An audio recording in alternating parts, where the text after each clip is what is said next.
All right. Let's get rid of that getting ready. I guess we'll start things off.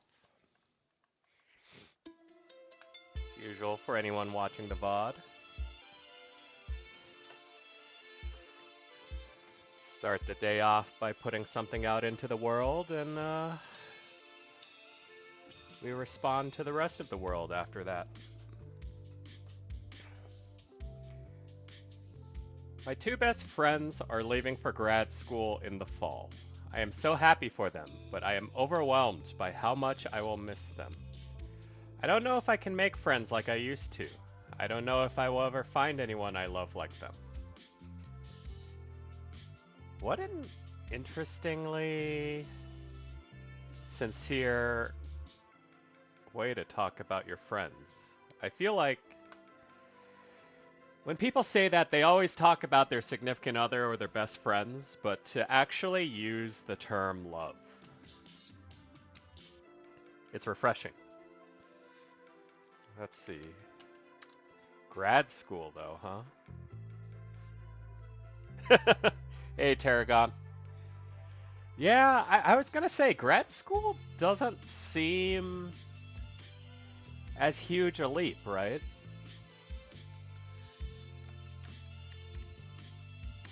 Let's see. Hey, C. Is grad school that huge a leap away?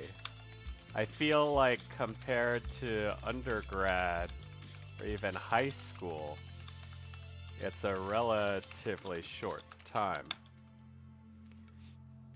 Yeah. They'll be busy, sure, but it's not like you won't see them in short order. definite, definitely shorter than COVID's lasting anyways.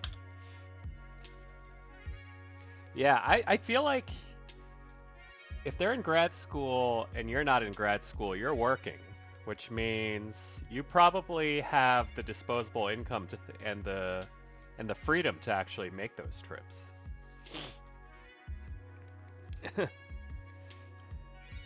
Let's see. Anyways, it's heartening to see you describe your relationship with them like that. If it's that close, I don't think it'll be a problem. And hey, you might make new good friends too.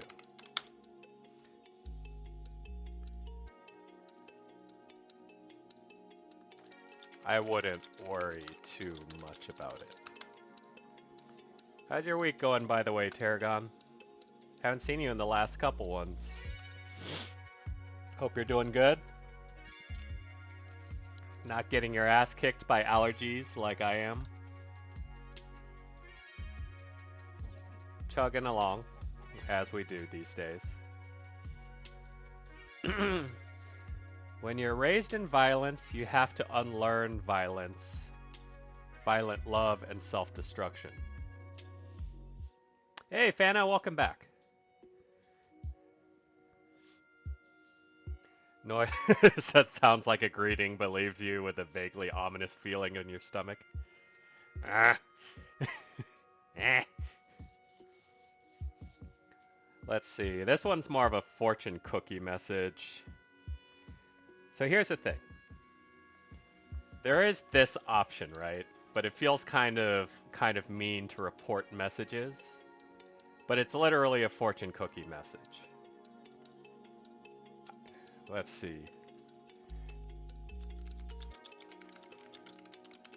I don't know how this goes on the receiving end, but I'm curious.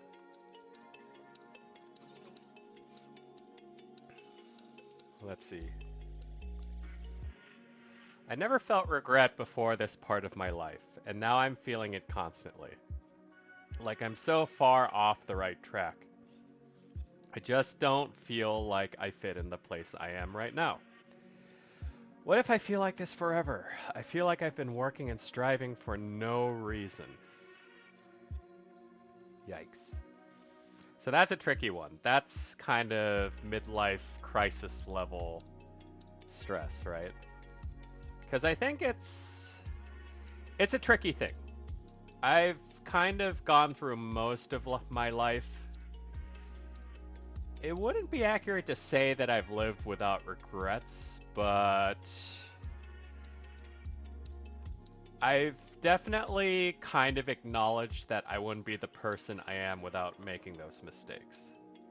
If anything, I'm just disappointed that it took that many mistakes to become the person I am now.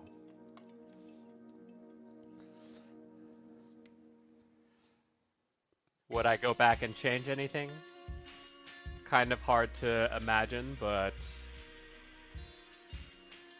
it would be minuscule things. It would be like personal financial investment decisions or something like that.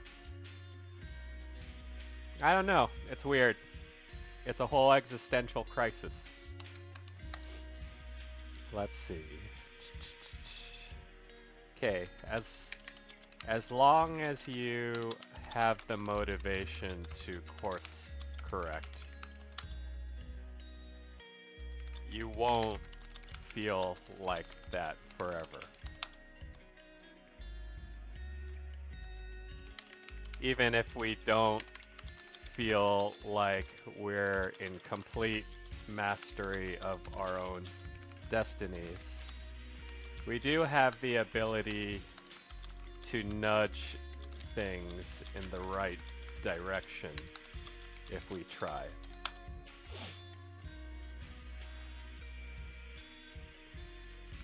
Regret is a weird thing because you can surely wish you never did something, but you wouldn't. You would, you can surely wish you never made a mistake, but you would not have the perspective you do now without it.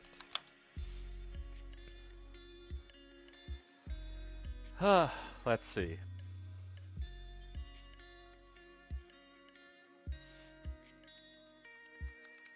Try not to twist yourself too hard into knots.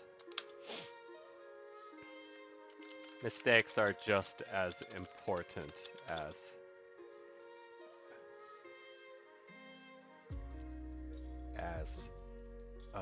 what we call success? Something like that.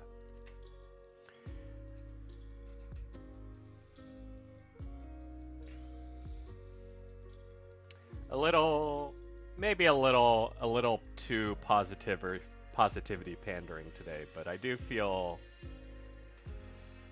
like that's the case. I think it's a matter of switching your personal perspective to kind of accepting failure and misfortune as necessities. And sometimes they are.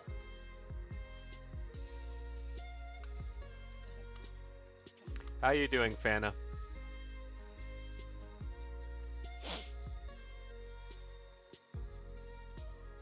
Let's see. I know I'm stubborn, but I feel like my boyfriend is on another level. Oh. Oh, that's unfortunate. What's wrong? If you don't mind sharing.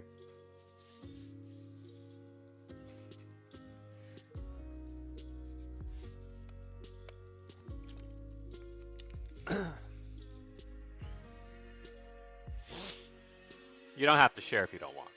I'm just offering. We are dealing with personal requests after all. Tough relationship with your parents then, huh? I get that.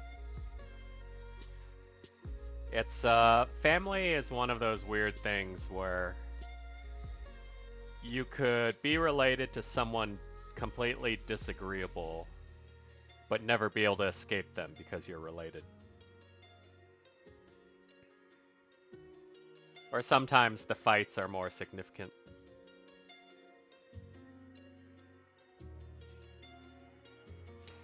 Yeah, no, it's the tricky thing I feel like, at least for parents, is that if you don't really mesh well or get along with a parent, you almost kind of have to fight with them more out of necessity if you want to eventually reach an understanding, I think.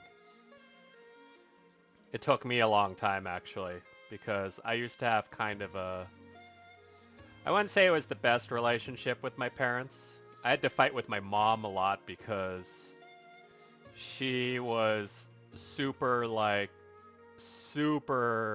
pushy about, grades, grades, grades. Why A minus? Why not A plus?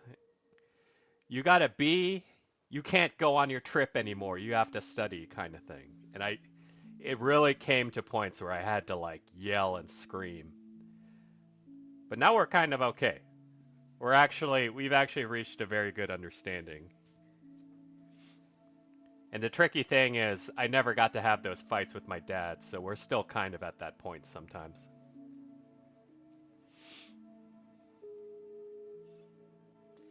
I guess what I would say is just don't feel bad about having to fight with your parents, because if you're fighting with your parents, that means you're invested,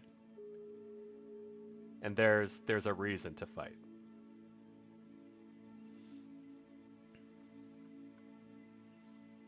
But yeah. Let's see here. I know I'm stubborn, but I feel like my boyfriend is on another level. He won't say it, but I think that deep down inside he believes he is always right about anything we disagree on, and no matter what I say or do, I can't really sway him. It's so frustrating and lonely.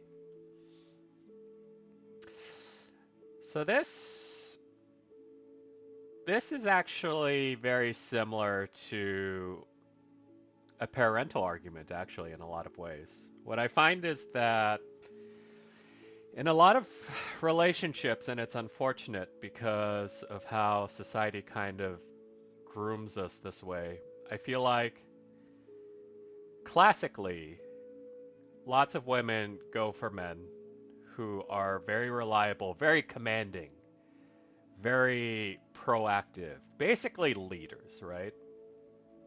And what this does is it creates kind of a power dynamic in your relationship. If you get involved with someone who you expect to kind of take charge, and I'm not saying this is necessarily the case with this person, but this is how I often see it. People who get into relationships with someone who's the alpha, who takes charge, who makes the decisions, who's, you know, smart and strong and everything.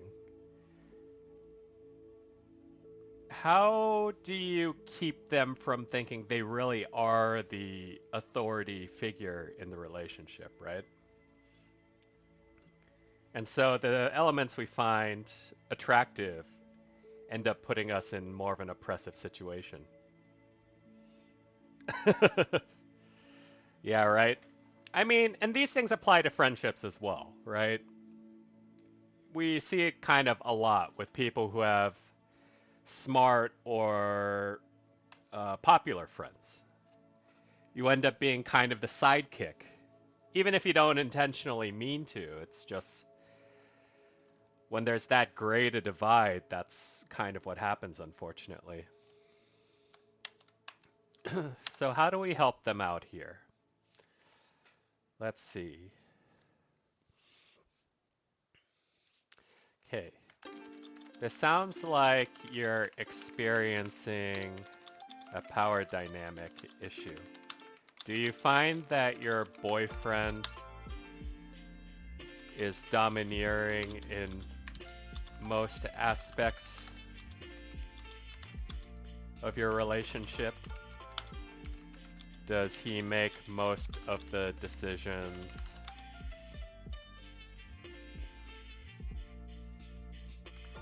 Because this is also kind of an ongoing discussion that's come up with feminism as well. Actually a big reason why feminists hate when guys open doors for them, because it's almost demeaning, or it's like, you are a pathetic woman, therefore you cannot open your own door kind of situation. And so there are active kind of mentalities that are out to fight this. But, you know, we're still going with generations of social programming to fight here.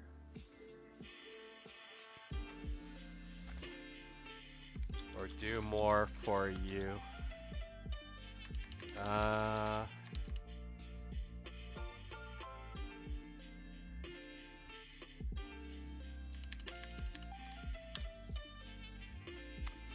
How would I phrase this? Does he make most of the decisions? Or do more, not physical things, it's like, do more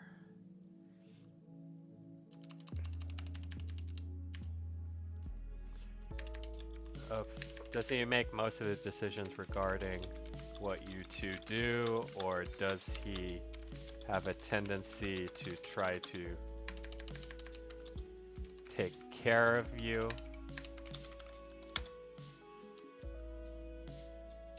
Or does he tend to take care of you more than you do him?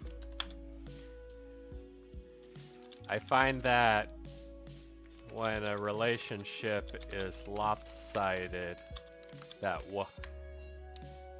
in that way, the other person sometimes feels an entitlement, or let's see. sense of superiority in the relationship.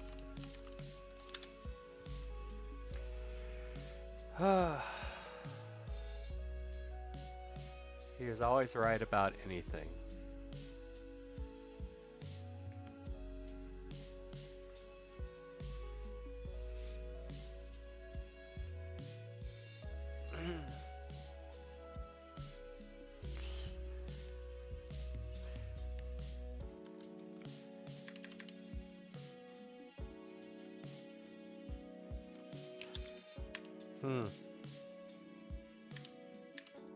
I can't guess too much about it, but I would say just keep an eye out in case this is a bigger trend.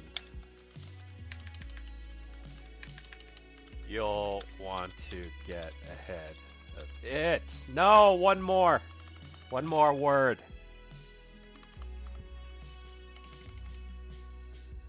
Ah, that's frustrating.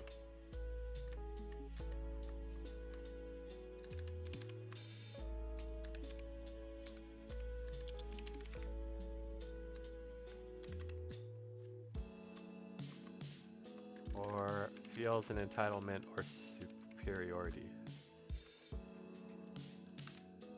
Something like that. So yeah, I mean, it sucks, but when you give one side too much control, it's very easy for them to kind of set their mentality so that they're the smarter one or they're the one who makes all the decision. All right. How much more overwhelmed can I get before I snap? I can't afford to go over the edge. I don't have the time, supports, or buffer for it. Feel like I'm constantly on the verge of a nervous breakdown and just stifle it with drugs and disassociating. Gotta have a good back and forth with stuff. Yeah, no, I mean, balance is important. And this goes for all things. There's actually a theory of, I believe the term is called mate value. And it's kind of an accumulation of all your values as a relationship partner. Career, looks, health, etc., etc. And if the mate value difference is too great, there's a tendency for the person of the lower mate value to kind of be toxic to the other one, to make them feel bad, so it brings them down to their level. Alternatively, sometimes people with the higher mate value will just, see themselves as having the right to make all the decisions. They got all the leverage and yada yada. So you gotta be tricky with that stuff. Let's see, with this person, what I get the sense is that they're already treating their condition. I don't think they're happy with the notion that they're using medication. How much overwhelmed? I can't go over the edge. Feel like I'm constantly on the verge. So let's see, even with medication, constantly on the verge. No, certainly not.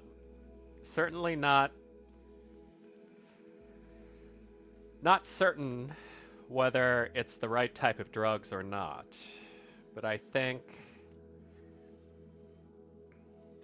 let's see. Hey, if things are going that nuts for you, what would happen if you just stopped for a while?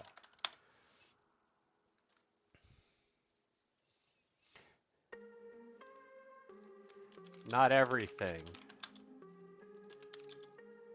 but at least try to make efforts to take some things off your plate.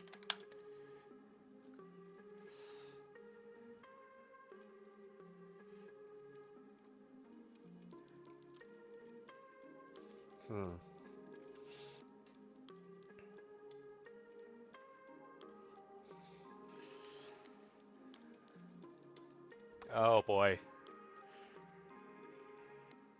Hi, bum's wife. Just kidding. Just kidding. You are more than a man's wife.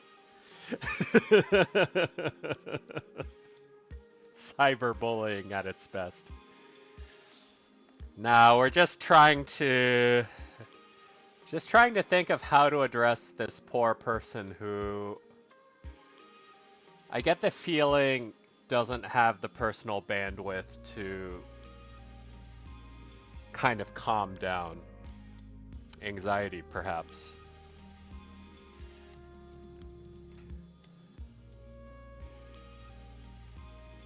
Hey, Sad. Welcome back. Let's see. But at least try to make efforts to take some things off your plate. Not bad, Sad. You might see if you stick around till the end of the stream, but I did have a pretty significant life change happen this week. At least try to make efforts to take some things off your plate. Whether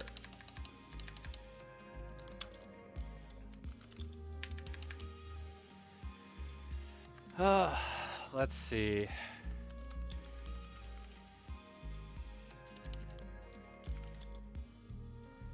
When I was volunteering for the crisis text line, part of the script was to ask people if they could think of what brought them relief and make plans to do that.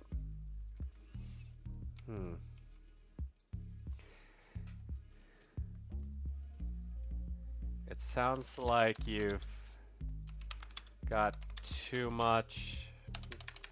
Let's see. How much more can I take before I go over the... It sounds like you're hyper-focused on the things stressing you out. And I'm wondering if you give yourself enough time to consider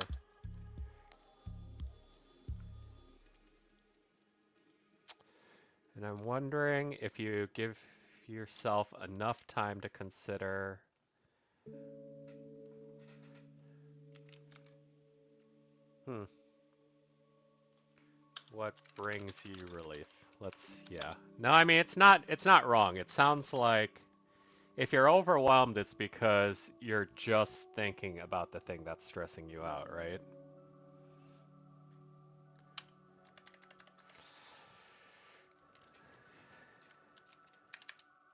Try to give yourself a little wiggle room to do those activities so you can decompress a bit. Stifle it with drugs and disassociating.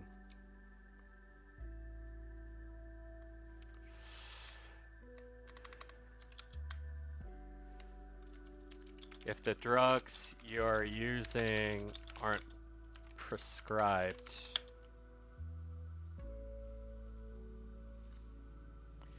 yeah, I mean, that's the thing. Like, we do the best we can with a lot of these vague requests. The best we can do is kind of come up with a theory based on what they give us, right? And try to act on it. Because at the end of the day, empty platitudes aren't any more useful.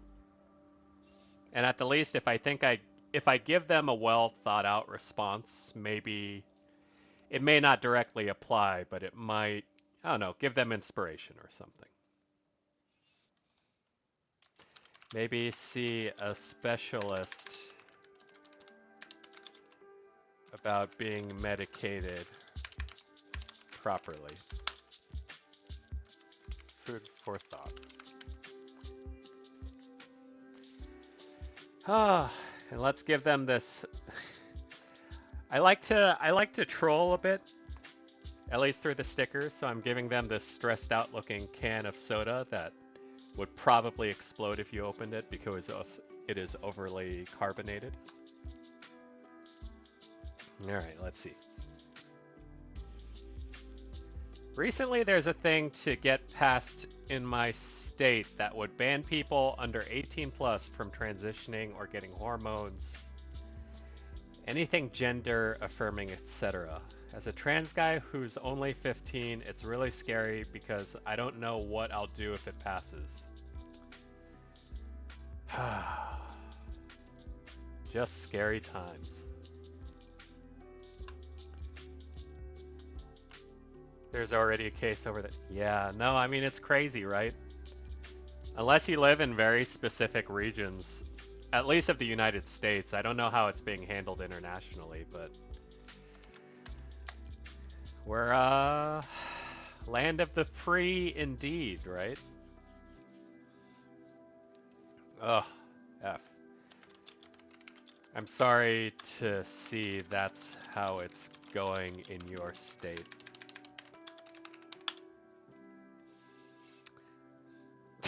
F. Also F. F for human rights. Sorry to see that's how it's going in your state. Because when you're 15, you're legally an adult as when you turn... It's something else, right? You're legally able to make your own decisions when you're 18, I think? Is that right? It's not 21, I don't think. 21's just for drinking. How's it going in your state?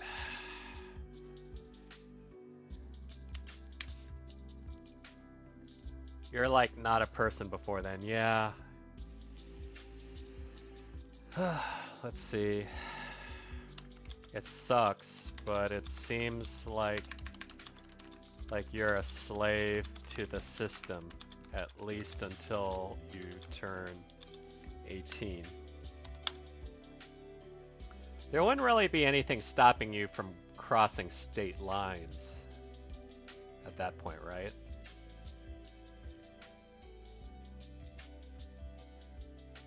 That's right. That's right. Under 18. Under 18.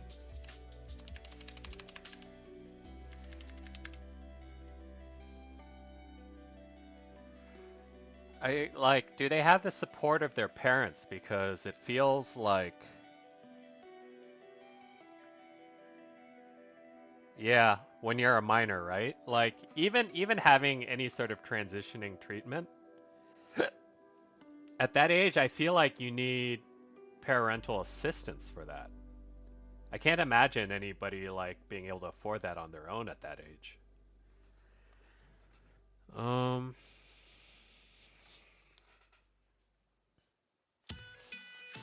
See how that's going in your state. Yeah, no, I'm just wondering how feasible that is. Even without the restriction.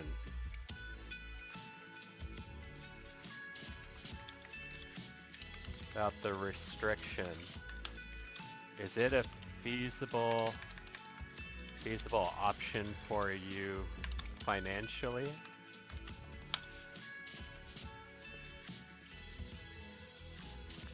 If you have the support, I suppose you can always try to get that treatment in a different state.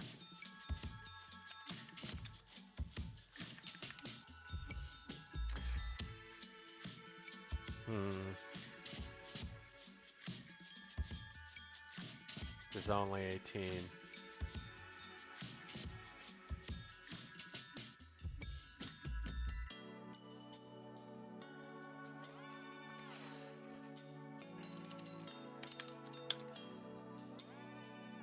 Would it be? To be honest, I'm not exactly sure how those restrictions play across state lines. If you have information, by all means, let me know, because I don't wanna say anything completely ignorant here.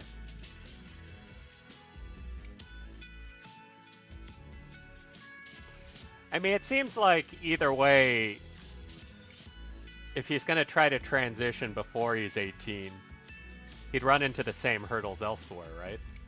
So he just has to know where to. Sorry. Sorry, I gotta work on that pronoun thing. They have to know where, or basically wherever they go, they have to go through the same thing.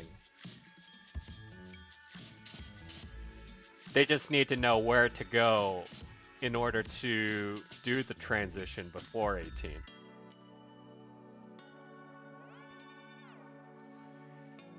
Let's try to get that treatment in a different state.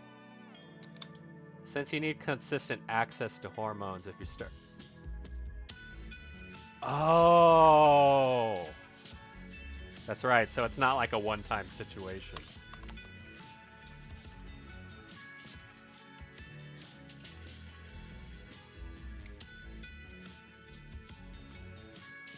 It's a rough situation all around. Had a trans guy friend who just made do with a chest binder for a while.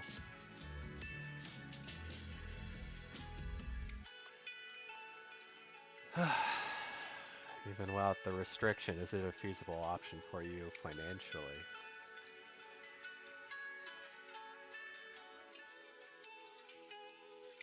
Because, yeah, I guess that means if they get the transition before the bill gets passed, that means they can get cut off from hormone treatments, can't they? Is it a feasible option for you financially?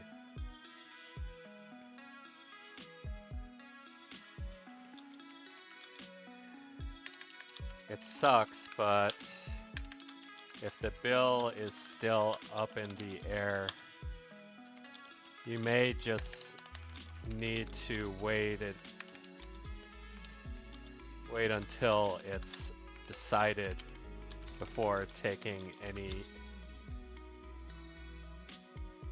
Oh, wait. No, they've already transitioned. That's what's happening. Shit.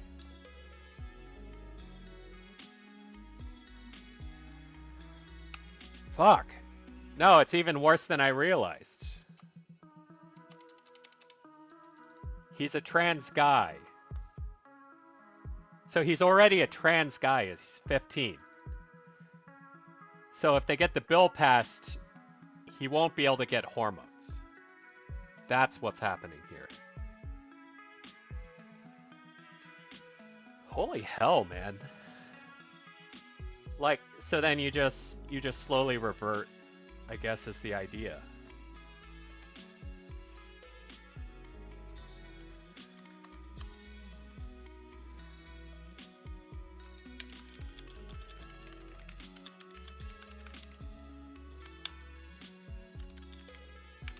Hell, that is a completely ass situation. I'm so sorry. Sorry to hear that it's playing out that way in your state.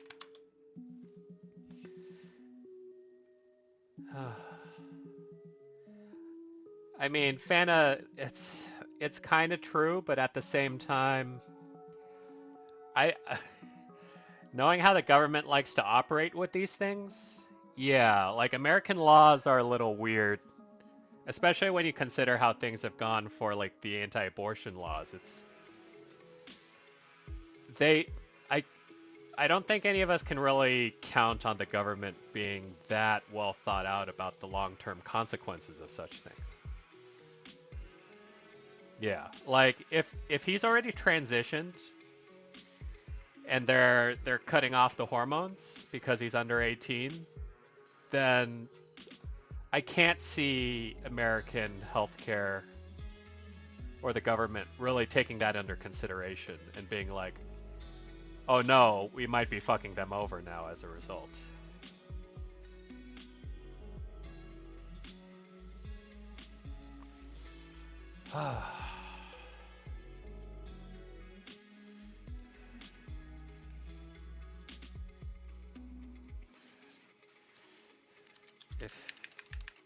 If you've already transitioned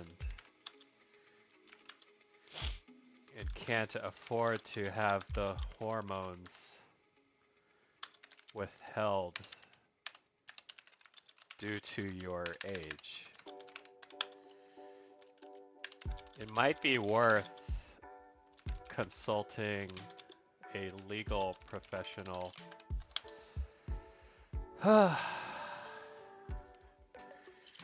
Or see if it's even viable to make periodic visits to a state outside of yours' jurisdiction. Yeah, that's insane. Cause like if it's already happened, then you're fucked, right?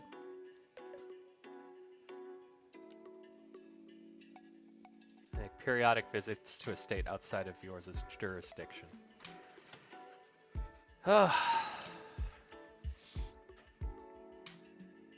Yeah, I was gonna say,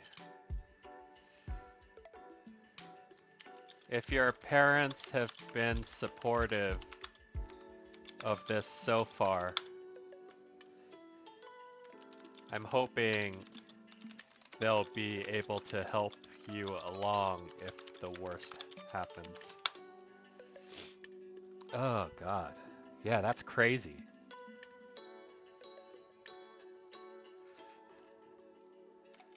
Fingers crossed for you. Yeah, that's nuts. That's ridiculous to me. But that's America. That's freedom.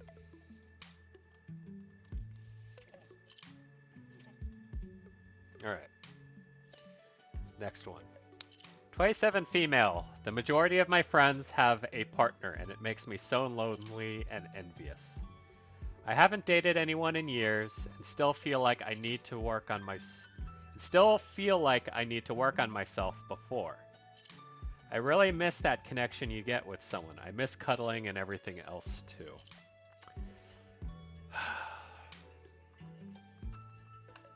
Imagine being single right when COVID hit, right? C.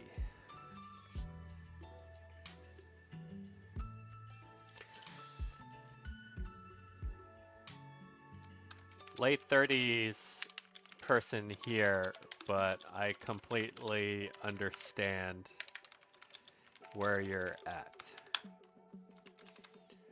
Almost all my friends are married or are pretty much there without the legal paperwork.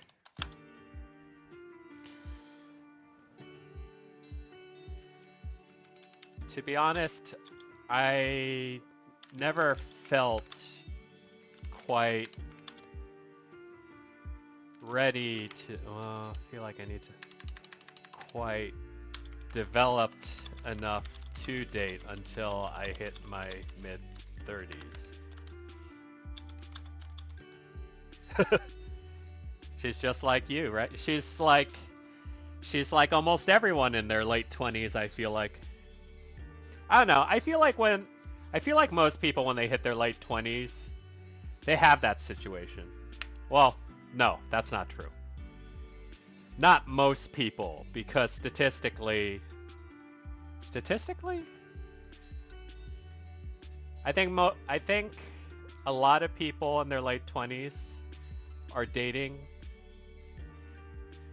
and there's always the one single friend in the group who identifies with that exact situation. It's not most, but it's definitely common. And I was there too. So I understand where you're coming from. That said, the experience is still important. Let's see. I haven't dated anyone in years and still feel like I need to work on myself before I do. That said, the experience, let's see. Maybe not that last part.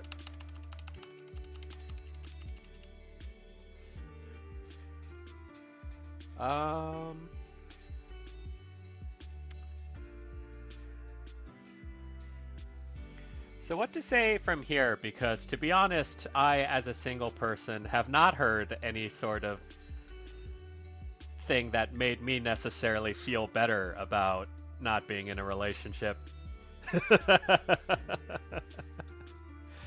And all us single people, we kind of just, we're like, you're single too? Yeah. No, right on. Cool, man. I don't think any of us are really high-fiving each other over that fact either. Really missed that connection. See, they've dated before, so they're not like completely screwed here.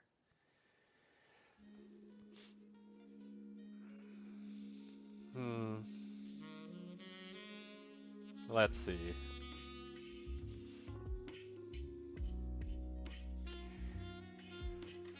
So I understand small upward head movement with eye contact. Yeah. You know this actually reminds me of when I used to hang out with a friend from high school as a younger adult. And she was turning 25 and she was having a meltdown because she was like, "Oh, I'm almost 26. I'm going to be too old to have children." And I was like, in my head, that is the dumbest fucking shit I ever heard. Mind you, this was, a little over 10 years ago, but still, it's kind of crazy, right? It's neat how the standards have sort of shifted. I mean, people can have kids when they're 40, but you run into like pretty high risks of birth defects and all that. You could do these kind of things intelligently, mind you, but the world loves to play it on faith.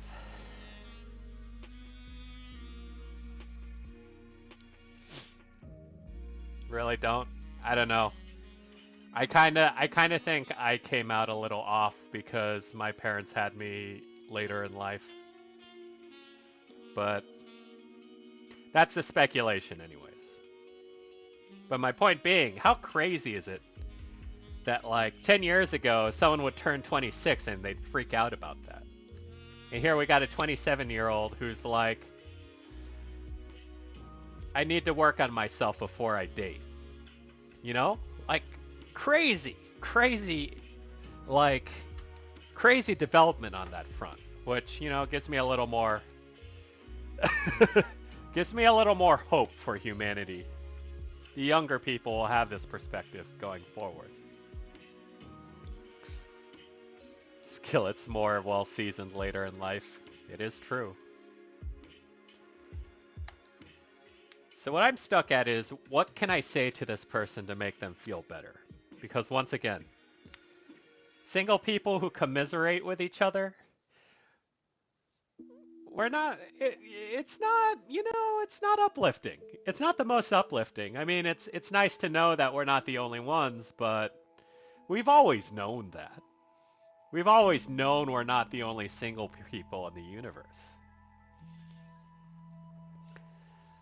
Majority of friends have a partner. It makes me feel lonely and jealous. We can't just say, go get a boyfriend, forehead. Or go get a girlfriend, forehead.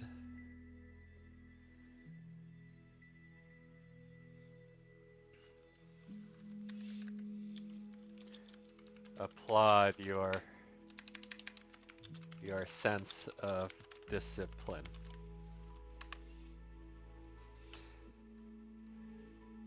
Maybe focus on why she feels she's not ready to date.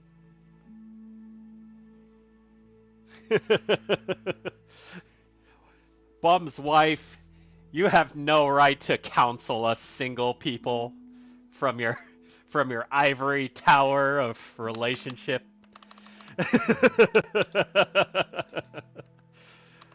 Let's see. Applaud your son. That said, that's not a bad take though. That's not Get back in the kitchen. No, just kidding. Too far. Too far. It's 2022. I can't say stuff like that anymore.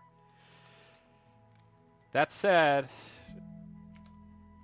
what stops you from just dating for fun? It seems like if you're not ready for serious dating, you could still get by just going casual. Like, I want to date pretty girls, that's why I must work on myself. Hey, Kit Kat, welcome back. You know, Sad, that's not a bad take either. I definitely feel like if you want to date the people you want to date, you have to kind of put the work in there, right?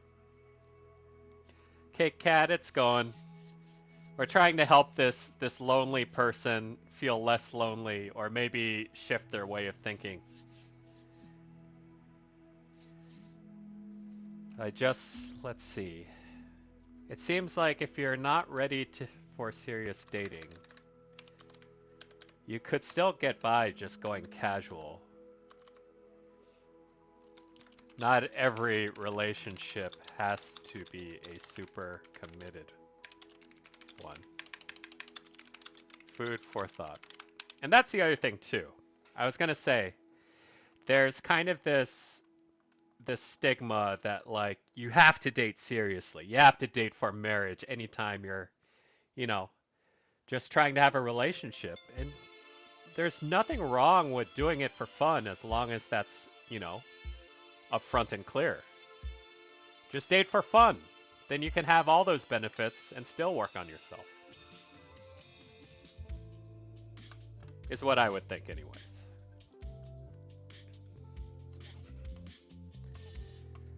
Let's see.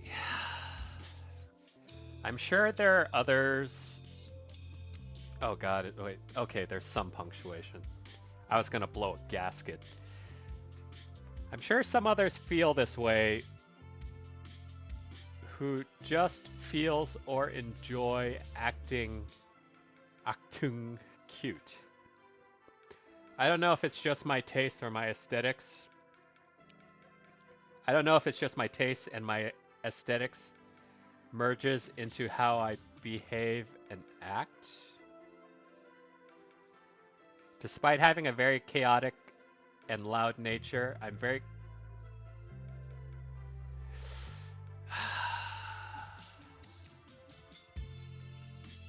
Hey, anyone understand? Kit Kat, don't worry about having the exact experience. I think the important thing when kind of dealing with this stuff is that you can empathize, you can imagine, because dating questions are relationship questions, and relationships are any human interaction you have. So that's really the angle we're going on here. And sometimes you just need, common sense advice. And speaking of common sense, can someone interpret this for me? I'm not exactly sure I understand what they're trying to get across.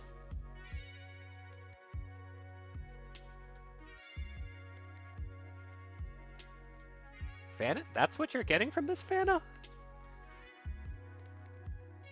I'm sure some others feel this way who just feels or enjoy acting cute.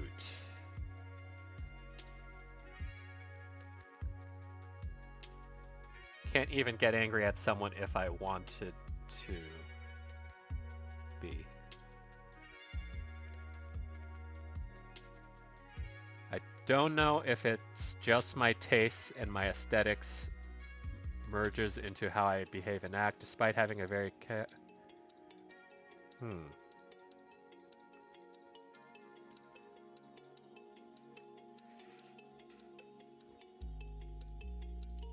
So they're not able to act the way they want to act?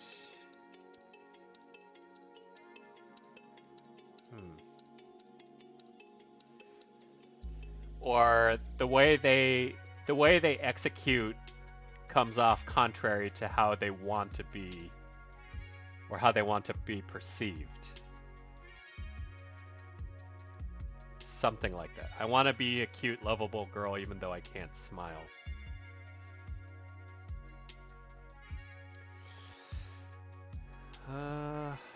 Despite having a quiet nature. Let's see. Is it that you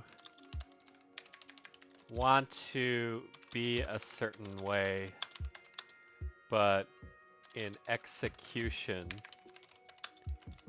you come off the opposite?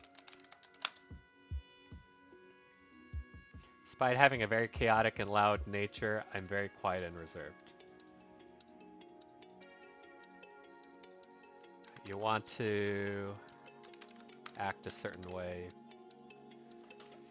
but in execution, don't know if it's just my taste and my aesthetics merge into how I behave and act.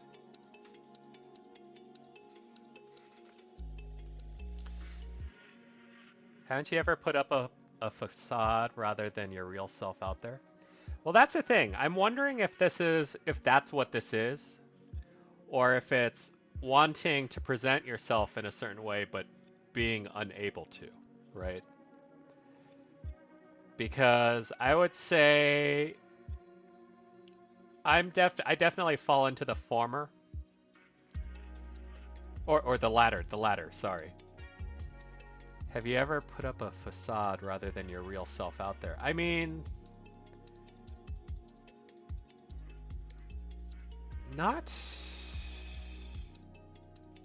I don't think I've ever really had the mental bandwidth to pull that off, to be honest.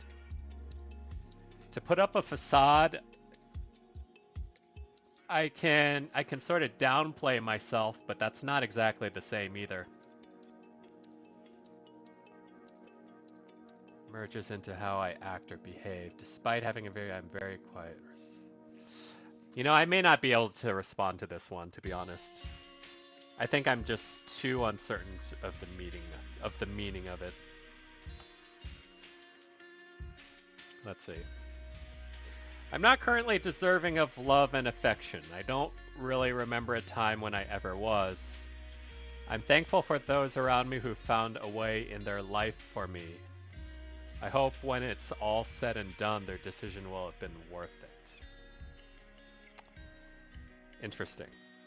Low self-esteem. Very low self-compassion. Right? This is the kind of person who tells their friends, sorry, I'm like this, when there's nothing wrong. And I know this because I was this type of person once upon a time. As for how to break them out of that concept, well, that's a tricky thing, right? Because if you are this person and you have good friends, they're probably already telling you this stuff. They're probably telling you already that I'm your friend for a reason and you're great and you just need to see yourself how we see you. But that almost never really takes with a person who's kind of decided that for themselves already.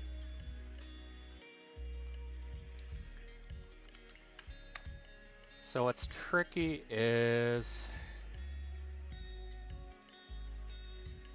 how do we point this out? It sounds like you struggle with self-compassion. I recognize the tells because I was that way once.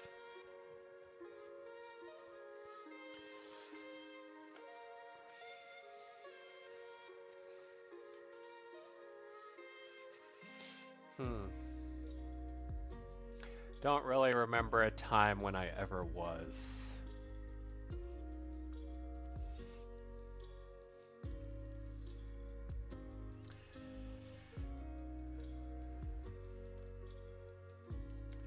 I'm guessing you carry a large guilt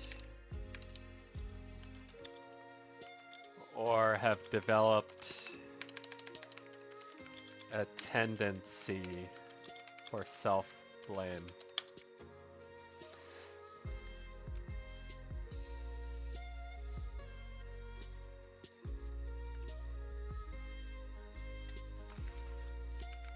Whether it's true or not, it's not a healthy way to live.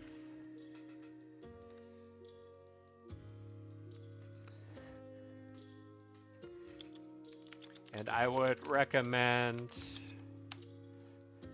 meditating on why you believe it to be the case.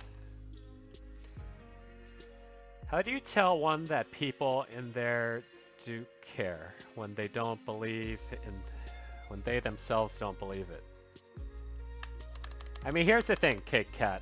In a situation like that, it doesn't matter what other people think, right? For people like these people, it doesn't care that other people care because they themselves don't care. And so what you have to appeal to is their personal interpretation instead of trying to supplement it with popular vote, so to speak.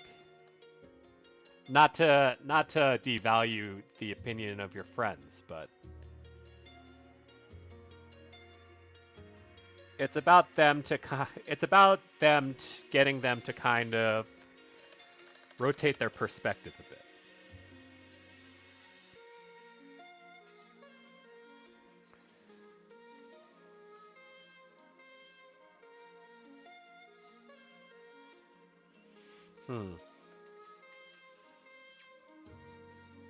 I hope when all's said and done,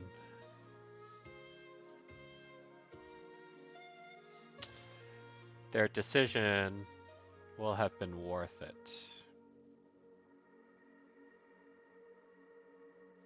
Or, I suppose we can appeal to whether they value their friends' happiness, right?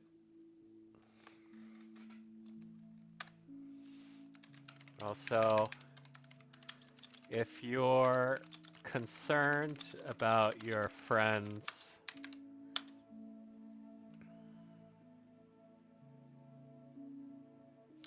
if you're concerned about whether your friends made the right decision to be with you, quiet contemplation? I mean, it could be, but it has to have the right direction, right? I think it's very easy to kind of fall into a pit of self-deprecation, in which case it's not very healthy either. But you have to be willing to kind of reconsider your perspective.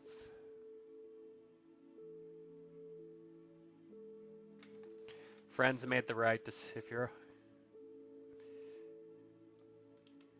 You can always put in efforts to make sure. You can always put in the effort yourself to make sure they did.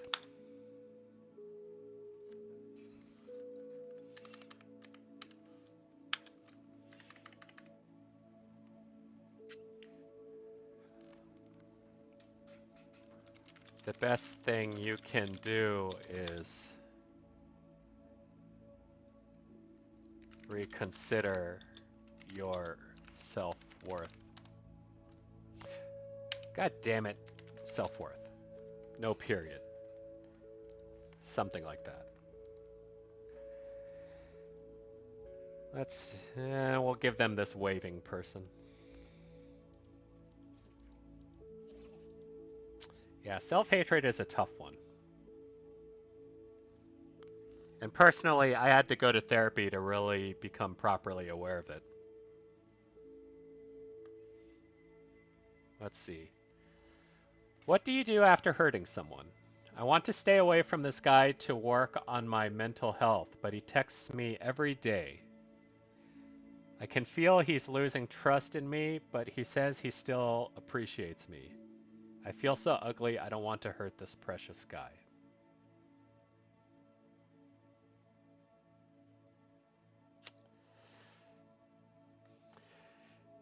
Thanks for dropping blah. Thank you for dropping by, Clue. Ugh. You can drag Bum in here next time and you can argue in the chat.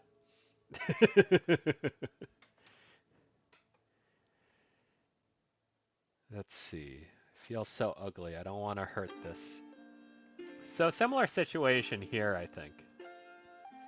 They argue? Of course they argue, sad. They're husband and wife.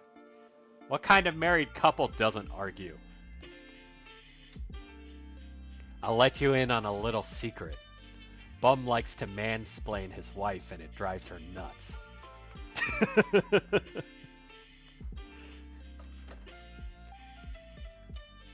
The bum lore. I do try to point it out too. So I'm on the wife's side if anything, but you know. What relationship doesn't take work, right? So it sounds like then this person's making the unilateral decision to separate themselves. Did they name themselves a letter? A number?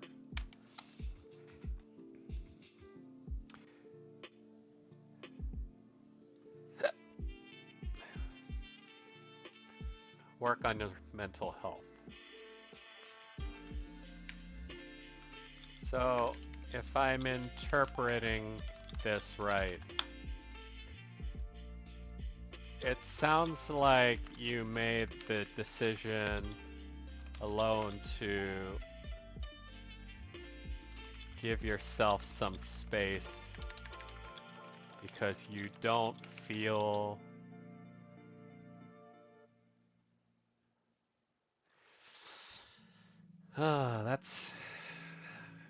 this is a hard one to understand too,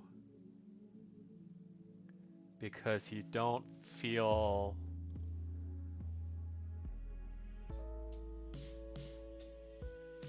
like you don't feel like you can be around him without hurting him.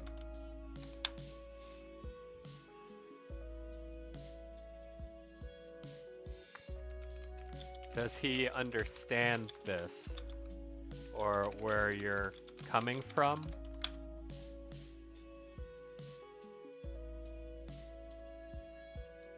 I get the sense that there's maybe a gap in communication here, especially if he's still texting you every day. Yeah, that's the sense I get too, Cake Cat. Like, maybe this person's just kind of pulling themselves away without actually explaining themselves.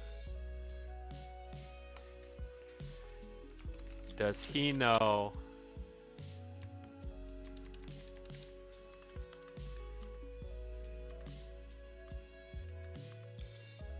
and why you're doing this?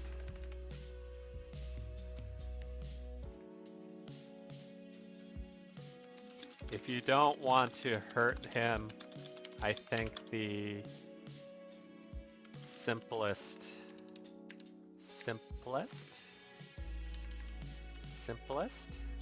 Oh my god. Simple. How did I forget how to spell this word?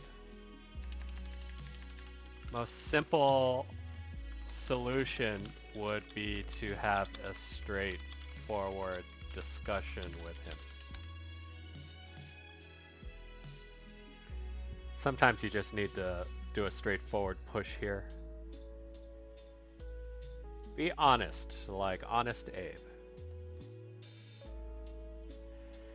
You know, Kit Kat, I get the feeling. I mean, there are a lot of people who are very unconfrontational, but lots of people who get stuck in their heads a lot. And there's a bit of, I mean, it's kind of egotism, right? Because once you start deciding that you're the only one who knows things, or that, you know, you can't explain things to people for their sake, you start to think that your opinion is the only one that kind of matters. And I think it's easy to sort of lose track of that sort of thing.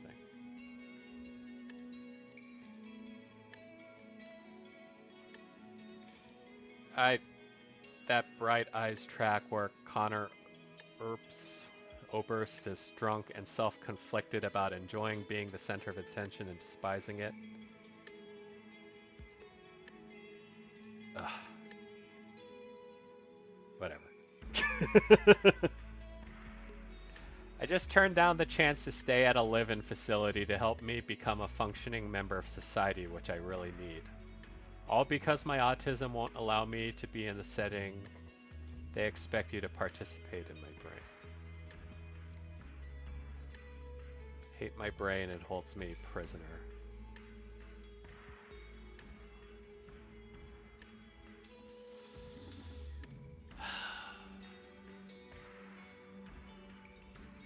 There's not really anything I can...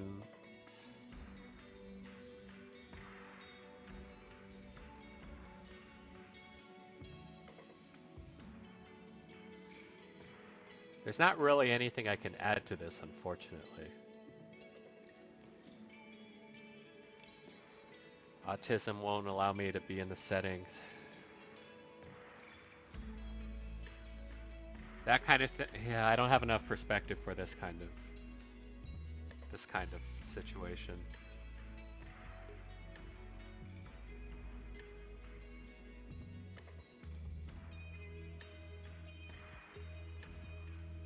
To expand on the subject of the kid I met at work and want to, in my own way, be a safe place for him. We both come from broken homes. Not another two-parter. As a kid, I used to be a very angry person. Eventually, my parents took me to someone about it, but all it taught me was to take it out on myself instead of others. My parents don't seem to care now that it doesn't bother them. How do you regulate your emotions healthily? Okay, this one I can kind of work with, I think.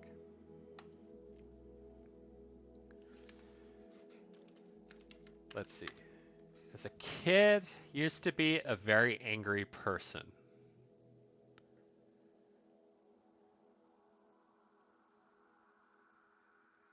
But all it taught them was to take it. Something tells me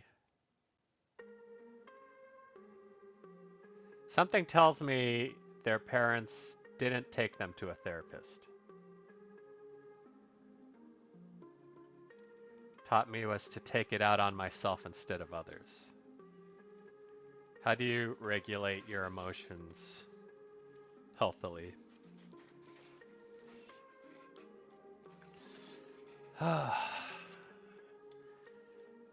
Let's see. You know, one time I heard some really good advice, meaning know your abilities and disabilities, and instead of thinking about them as a hindrance, try to rebuild your life around them.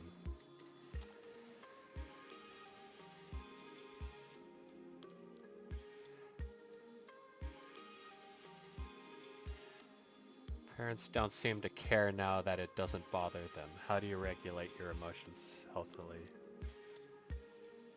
I get the sense your parents probably didn't take you to an actual therapist. It doesn't seem like the right way for that to go.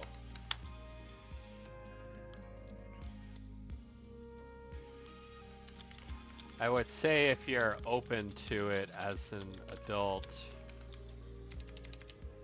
Give it a real try.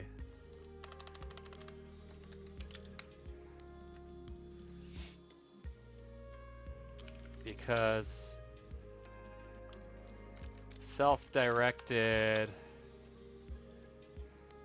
anger isn't doesn't seem.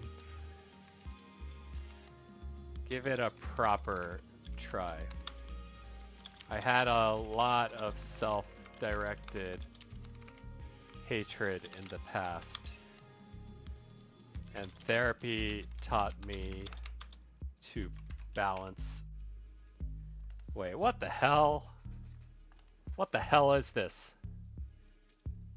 Ugh, thank you. Really? We're actually getting spammers on a 7-viewer stream? Come on. Ridiculous. Who the hell are you advertising to? They're advertising to the viewers to buy followers? That doesn't make any sense. Hey Pilgrim, welcome back. Know your audience at least. Sell World of Warcraft gold or something. Something actually useful. Let's see. I had a lot of self-directed hatred in the past, and therapy taught me to balance that with self-compassion and learning not to take all the blame into myself.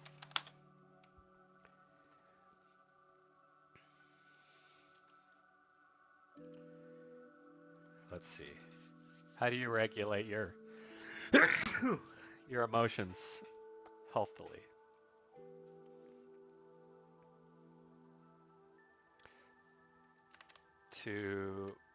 Not to balance, to balance.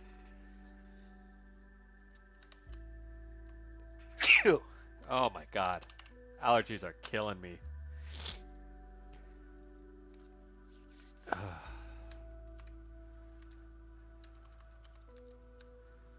As a kid, let's see. So I get the feeling they're maybe a little grown up, but maybe they're still teenagers, right?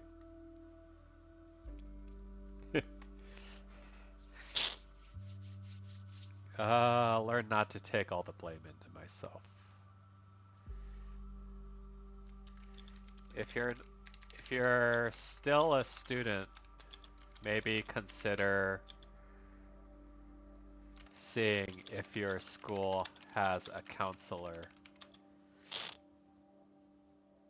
Counselor?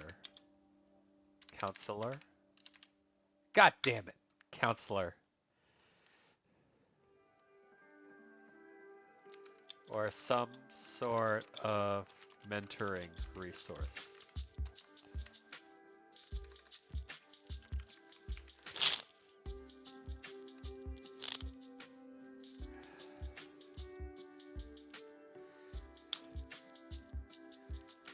It's worth more than people realize. Soul Hackers game. I never played Soul Hackers. Honestly, I don't know what I'd be looking forward in a new Atlas title. No, I know what I'd look forward to. I want a Persona game where you play as an adult for once. I want an RPG to play as an adult.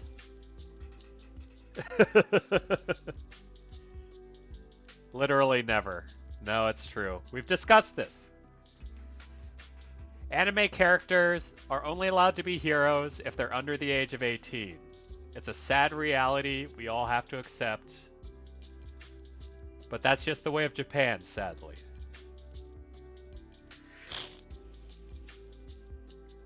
Let's see, we'll send him this angry platypus.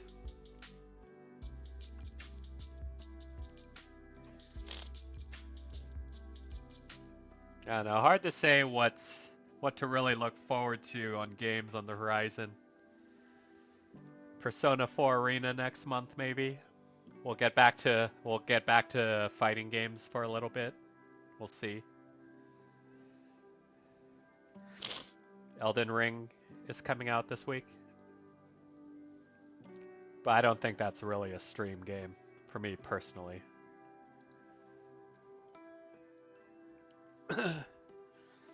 I don't really have an escape anymore, and my brain does not like it.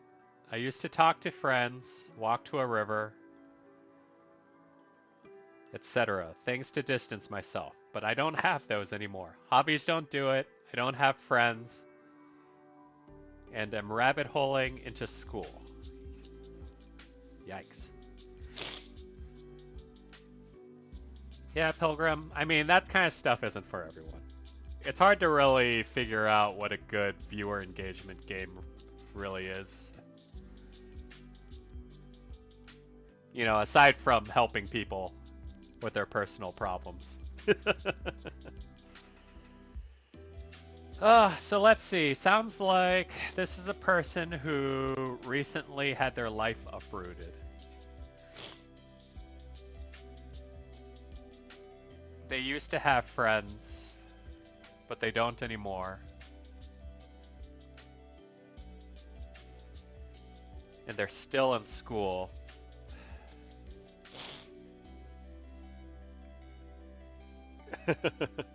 Best viewer discussion games are games that are not good. I mean, it's true, right? Games that give you a lot of downtime. So why fighting games kind of worked out at the end of the day. Let's see. S. Sounds like your life's been uprooted and you're having a hard time readjusting. Things to distance myself. Walk to a river. Hobbies don't do it. I don't have friends and I'm rabbit holing in school.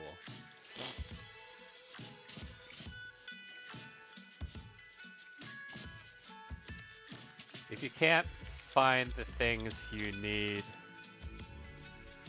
on the way to your usual habits in life,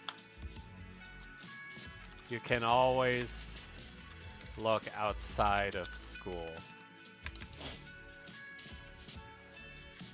or home.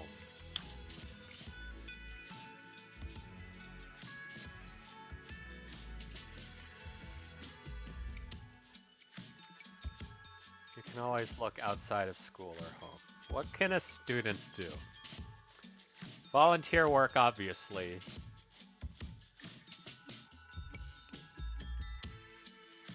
To your usual.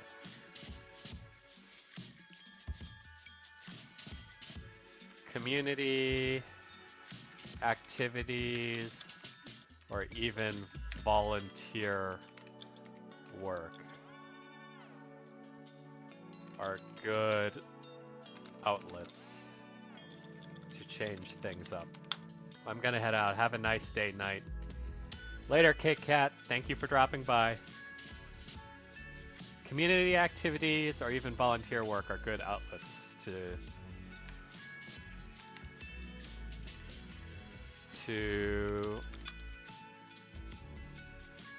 find your distraction.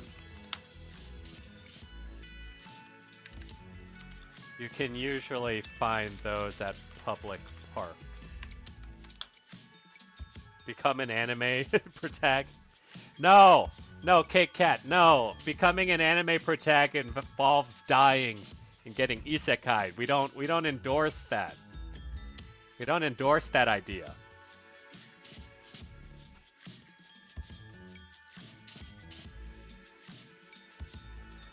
Or being a lone wolf, which doesn't solve the problem.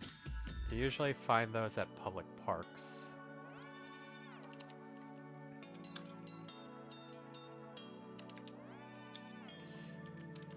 Maybe a community center, if there's one nearby.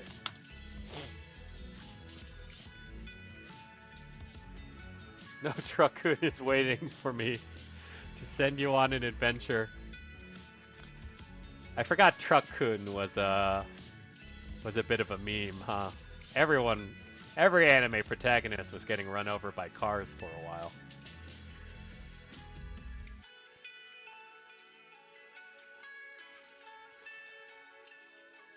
Let's see. Also, hobby shops. If you're open to tabletop communities, like for D&D or Warhammer. Get into, yeah? Magic or War.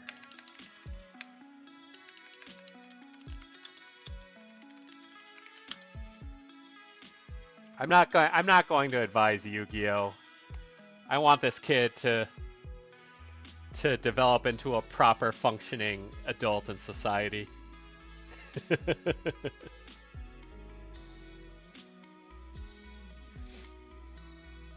But that's the thing, right? You go to almost any hobby shop, they've got a little corner where people congregate to play games. It's actually a little shocking how common that is. I went to a few back in the day. Played Dungeons and Dragons with a bunch of randoms for like a good couple months. Master Duel. No, Sad, you're different. You came into it later in life. You can ruin your life as an adult. This guy's still a kid. Let's see. My roommates are best friends since high school and leave me out of stuff, or don't invite me all the time. I just feel like I kill the vibe whenever I walk into the room. It just hurts not to be wanted in my own home. 5th edition. Yeah, 5th edition's good.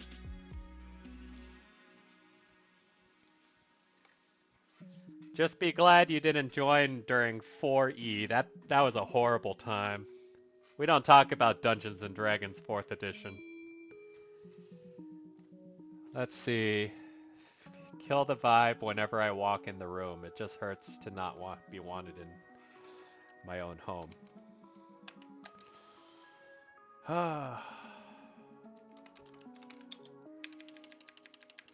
So early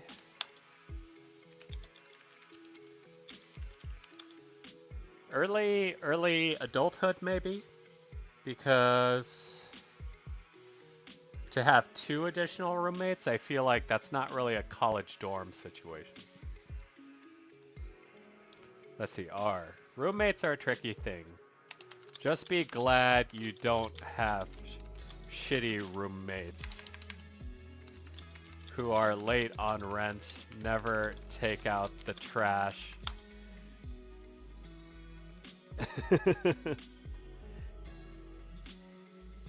and have loud sex.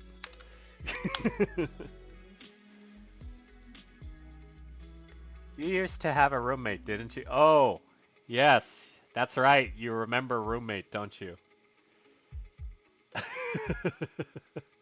Well, you know, it's kind of all there in the sentence, right? Roommate, let's just say I'm glad not to be living with roommate anymore. She was a bit of a... She was not a good roommate at all.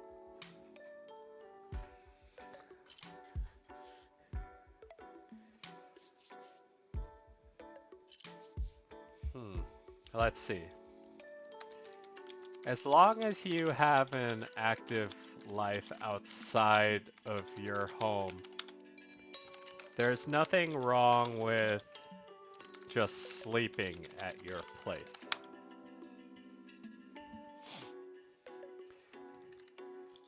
And not expecting more than that.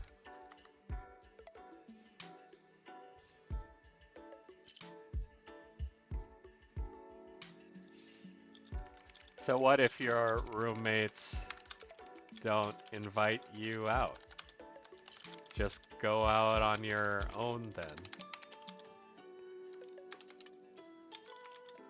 And meet your actual friends.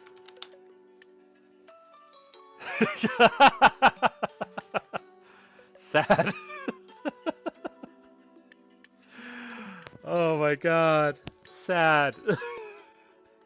It's okay, man. It's okay. Maybe your cousin's a lady Chad. It's cool. You don't have to feel bad about that. There's some really like, really powerful lady Chads out there. I could see it.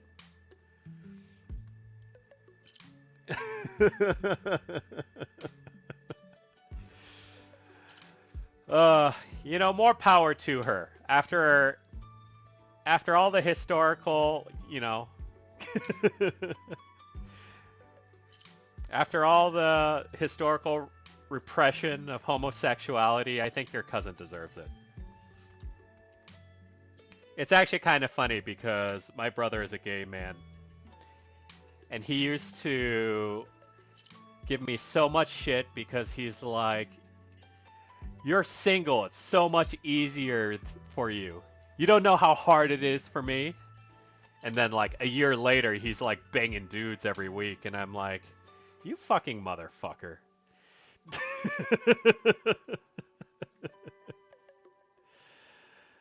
Oh, man.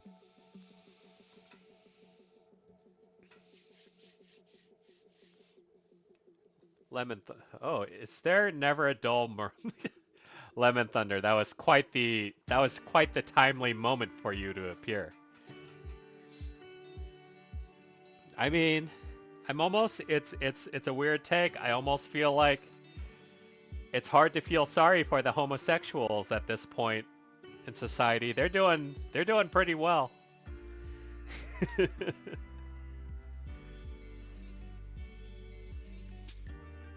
And good on them.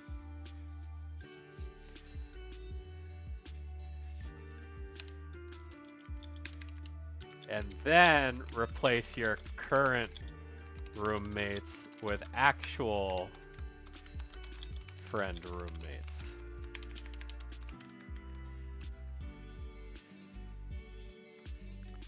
Yeah, I mean, women, it's not lesbians, it's just women in general. Straight or homosexual women, unfortunately.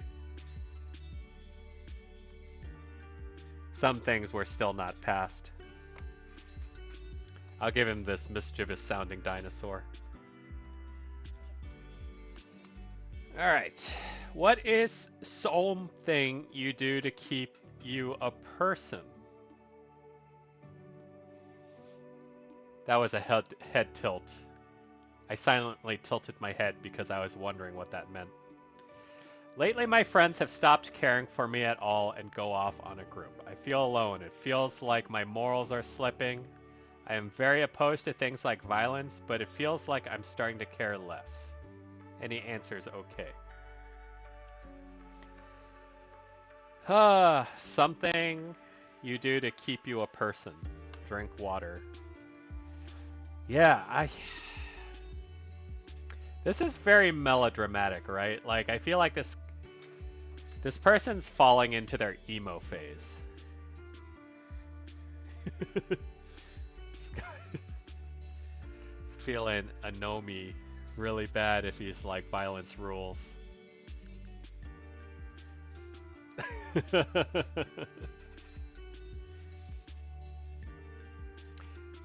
Late me. So this is like.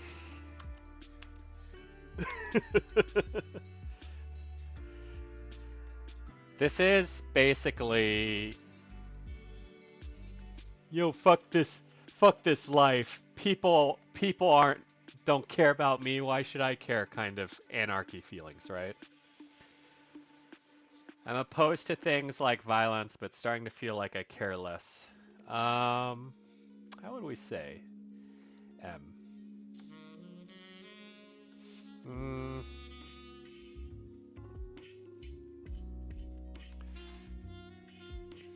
Morals are slipping.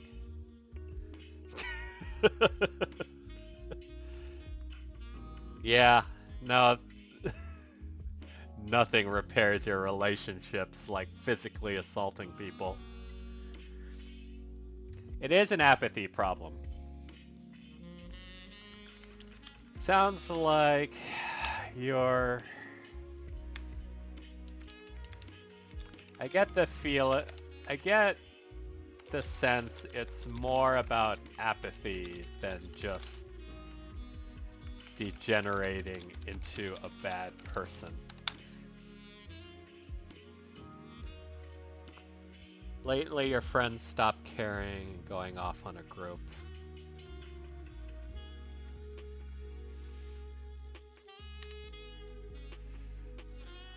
Get the sense it's more about apathy than just degenerating into a bad person. It sucks that your friends are phasing you out, but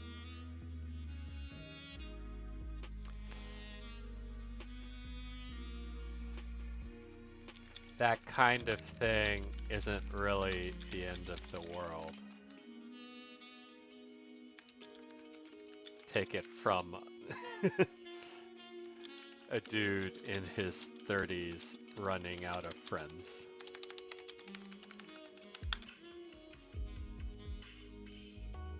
We gotta present this in sort of a relatable way.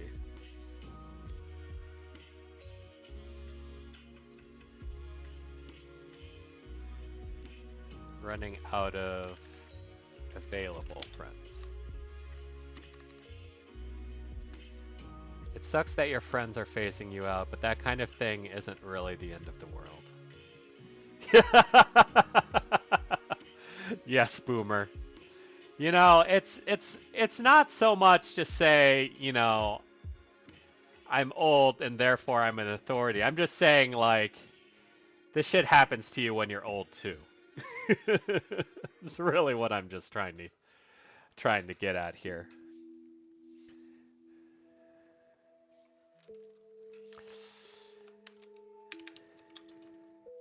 If the friends you had aren't really that great, then you really just have to find friends that fit better with you. Easier said than done, I know.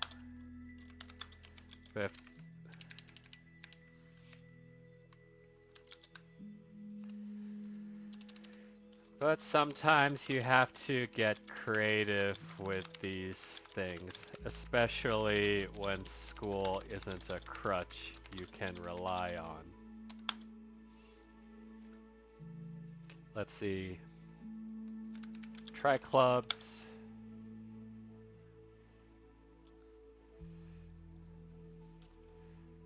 Volunteer work or hobby shops.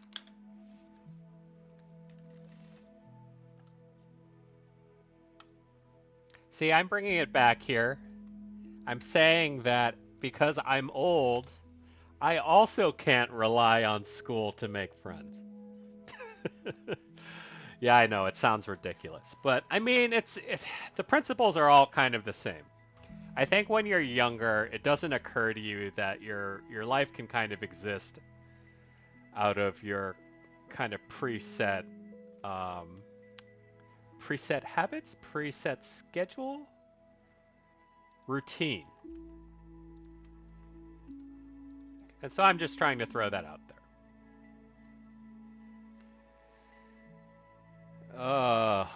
Don't ask me for positive things. Ooh. How you guys wait to repent? I always find it hard to repent. I keep getting back to the things I need to repent and became worse. I keep telling myself that I need to do a lot good deeds, and I did it. Without repenting, I feel not complete, yet it's heavy.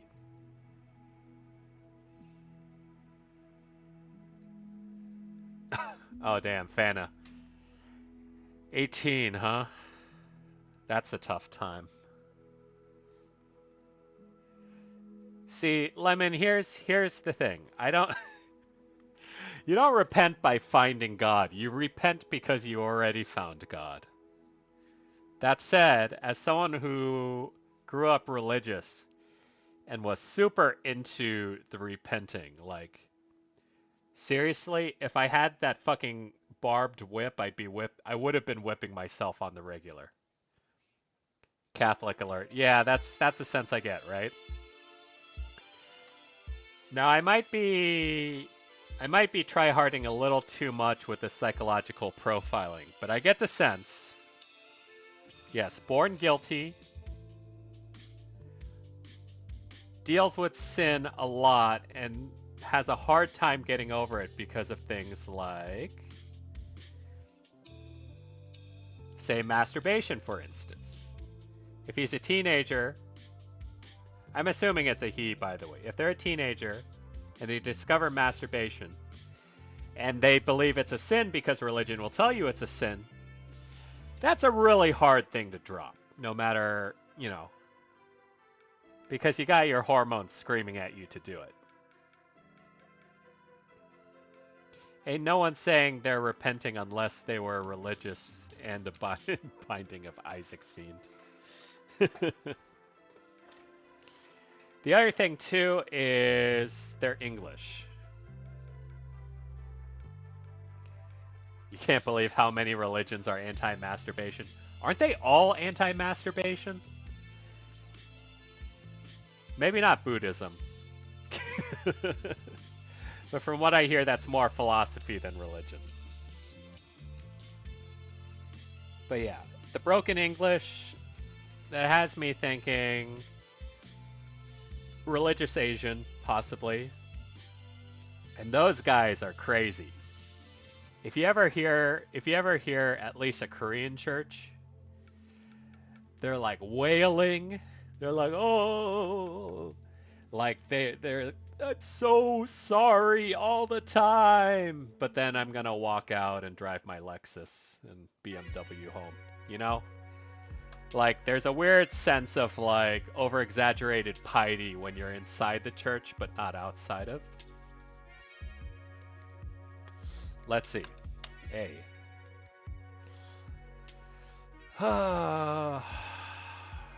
Find it hard to repent.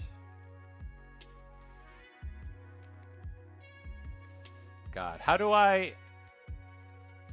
Because my first instinct is to be like, yo, dude, don't be religious. It's not good. But as a religious person, as someone who was once a religious person, you can't simply be told not to be religious in order for you to stop being religious. A lot of good deeds. Let's see. A. Repentance isn't a mathematical equation. It's not something you just do enough of to balance out the guilt.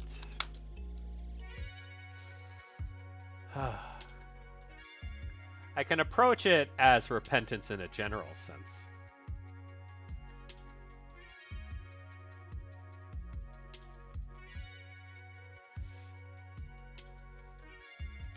Rather than focusing on personal punishment, it's more constructive to... Reminds me of the Keanu Reeves Constantine movie where the angel scolded Keanu for trying to buy his way into heaven with good deeds. I mean, yeah, it's kind of like that, right? And it's not like it's... It seems like a silly take, but at the end of the day, it's kind of how we're raised to believe too. We're raised very quantitatively. So we think if we do enough, it balances out the bad. It's more, rather than focusing on personal punishment, it's more constructive to reflect on personal betterment. Repentance isn't as isn't that important if you are becoming, if you are growing and becoming a better person in general.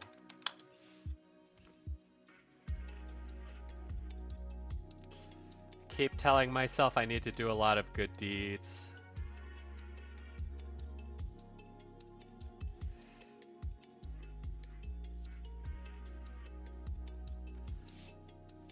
Repentance isn't that important if you are growing and becoming a better person. And if you focus too much on just numbers,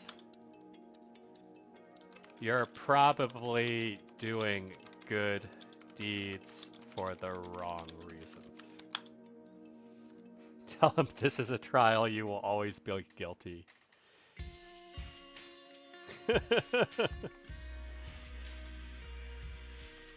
Maybe talk to your priest if you still need guidance. It's a very weird, it's a very weird approach to things, right? Like, it's almost as if they're just focused on a karmic balance. But like the act of doing good for the sheer purpose of balancing out your bad, I don't think is inherently good either. I'm gonna send him a devil just to mock him.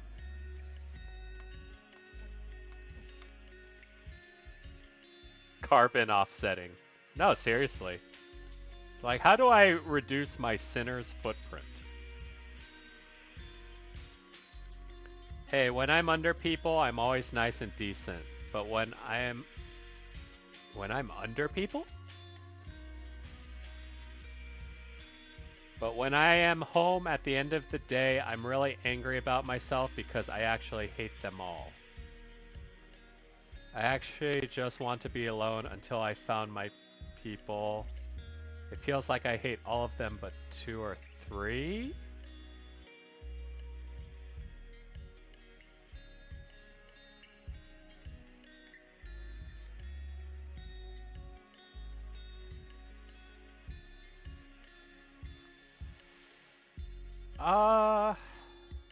Around people. Yeah, no, that seems more accurate. This just gets weirdly aggro really quick. Feels like I hate all of them but 2 or 3. I mean, the simple answer is like, then why not stop hanging out with them, right? Let's see. Can't stand these fake ass Googles.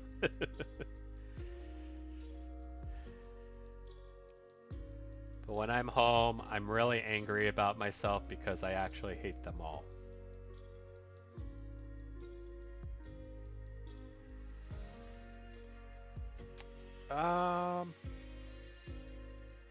Let's see.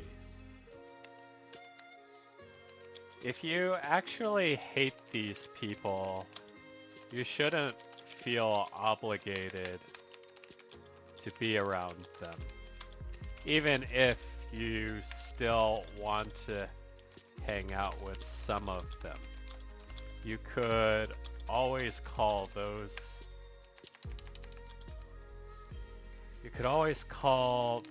people out separately.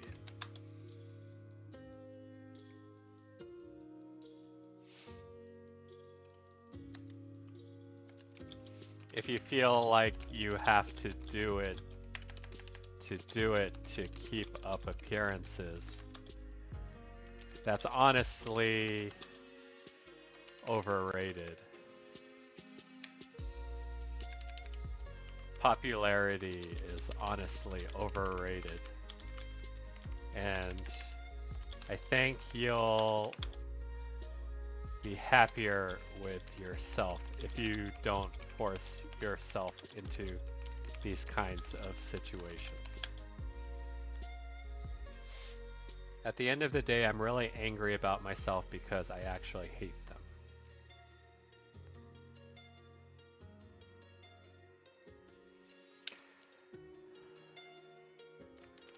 sometimes, let's see,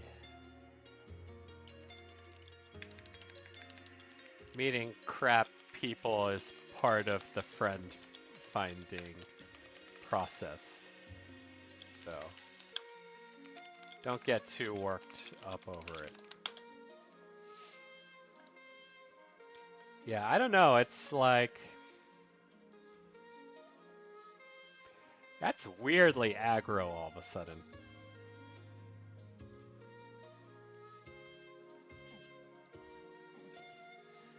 Okay, let's see. My room is really dirty. I probably have not cleaned in a week or two. I have not taken out the trash. It's not stinky, but it's so cluttered. It's so hard to get the motivation because I work all day. Usually 9 hours a day. I've been playing video games and using apps. Help.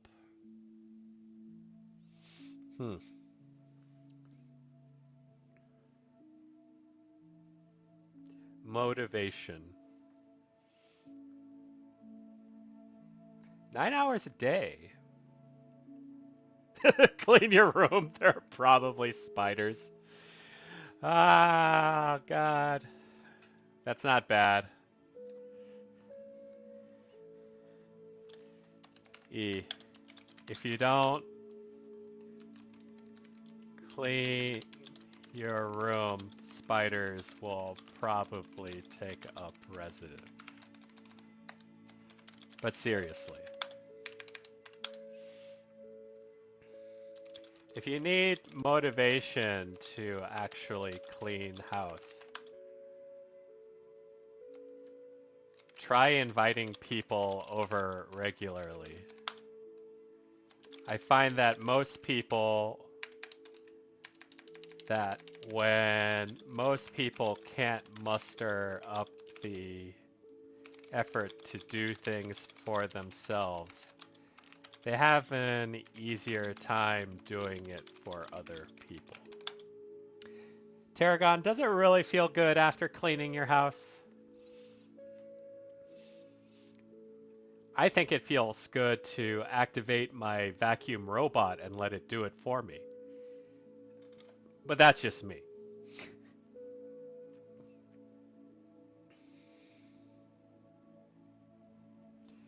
Cluttered, hard to get motivation because I work all day.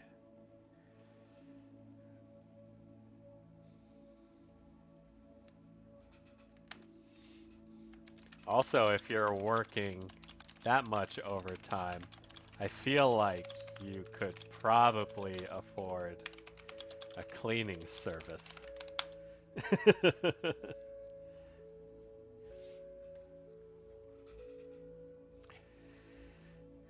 Yeah, I mean, I guess. I don't know. Personally, I have a lot of neuroses. If I see a dust bunny on the ground, I vacuum that shit up immediately.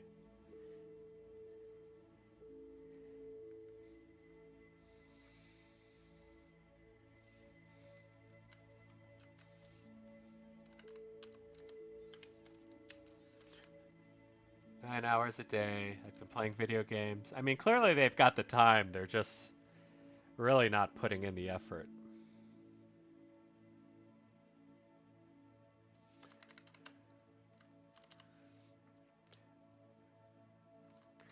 This also applies to when you're actively dating.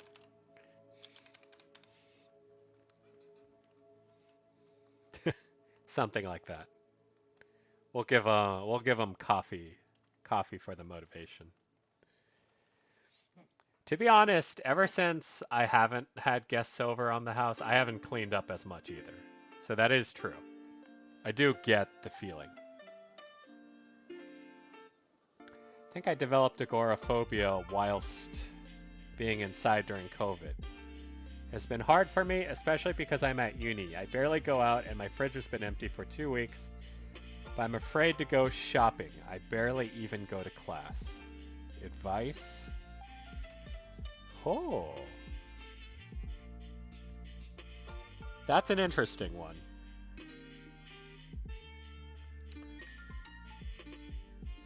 So they get anxiety from being out in public is what it sounds like.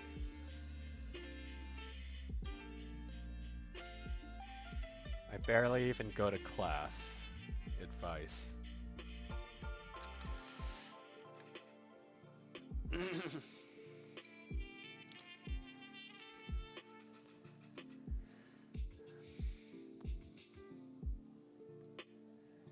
Yeah, Lemon Thunder, that's the thing. Like, people talk casually about the concept of being agoraphobic, but it's hard to sort of... You don't see very many people who can actually speak of it. So the problem is, we can't encourage them to just, like, get food delivered or whatever, because that reinforces the problem, right?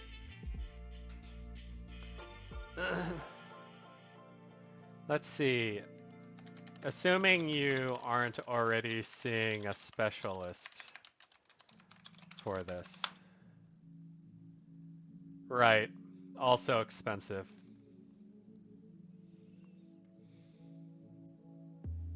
I mean, if they're at... Well, let's see, actually. You aren't seeing the school's therapist for this. Usually colleges have their own on-site kind of medical or mental health professional.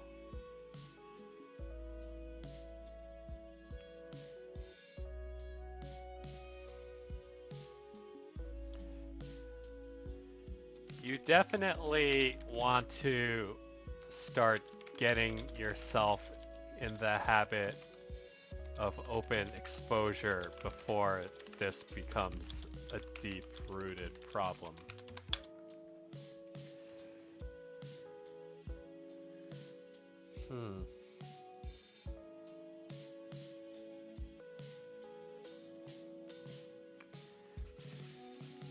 If open spaces... Oh. Oh god. I love the spring, but I hate the allergies. Makes you nervous.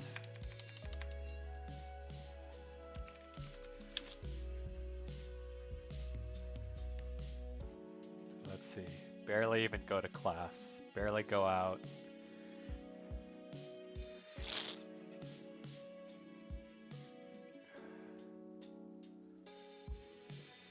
Try keeping to routes that are more enclosed. And slowly expand out.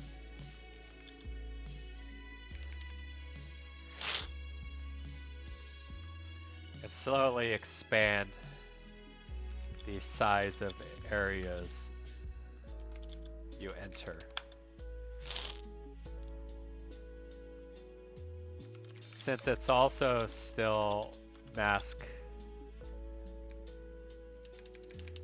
since masks are still normalized as well, maybe try to simulate enclosed spaces.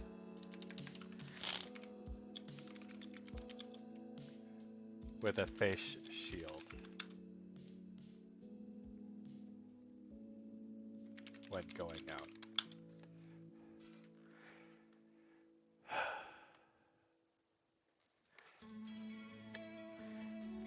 To be honest, I think this just requires time and effort. Good luck.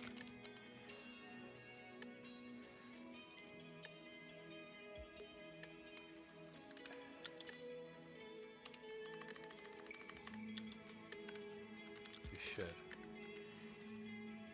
Wear a helmet and pretend you're in a mech cockpit. You know, to be honest, Lemon Thunder, I have that sort of... That's what I kind of do sometimes when I get a little twitchy being out. Because it is kind of like... With the face covering, there's something added there, and it's kind of hard to describe. Like, you do feel a layer of protection somehow. I mean, there is a literal layer of protection going on when you wear a mask, but... Like... You have the hood up, you wear the mask, and there's something very enclosing and safe about that feeling.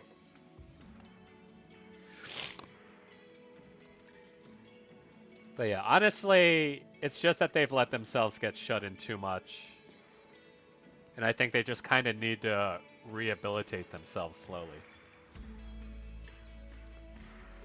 But let's see, we're in 2 hours. I think I'll call this last request, and then we'll go to the answers of my request, and then call it a night. Let's see. How do you not become a workaholic? I find myself constantly only between my day job and what I consider my oncoming career path. Voice acting? I'm worried of losing myself, especially since the only joy I get these days is really voice acting. Wow! That's not a casual... That is not what I would have expected of someone who would be calling themselves a workaholic. How do you not become a workaholic?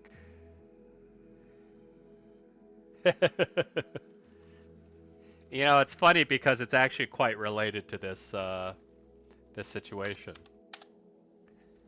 Let's see. Constantly between my day job and what I consider... Let's see. Hello. Is it really workaholicism if the thing you're really addicted to is a personal passion?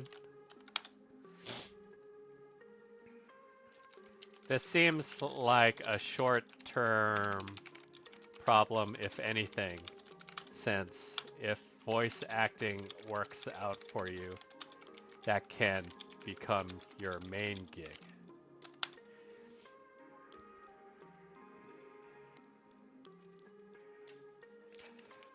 From what I've seen on social media as well, it's become an avenue for friendships as well. So it may not be accurate to think of it as a strictly work-only activity.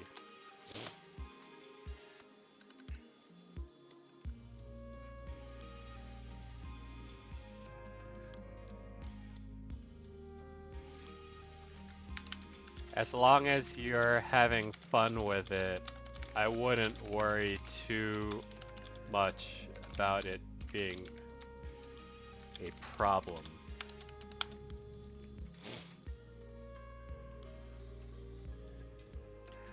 Losing myself.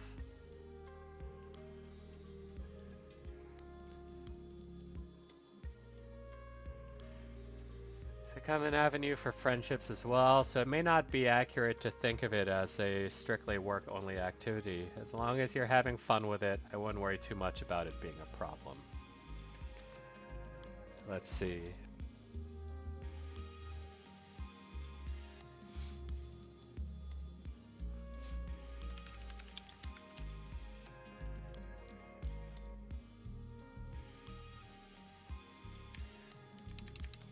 I wish you luck on this. I wish you luck.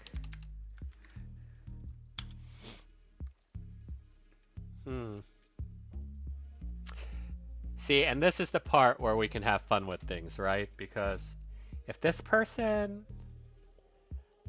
a voice actor, right? And their name starts with an L. How many of those do we know?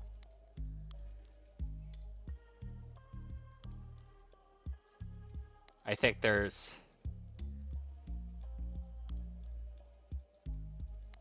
so many.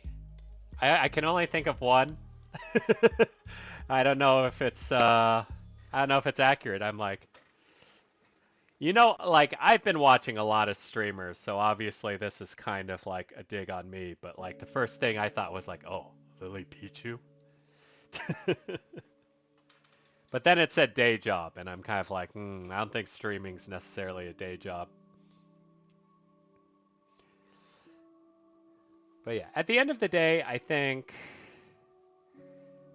you don't really lose yourself by engrossing yourself in a job, especially if you like the job.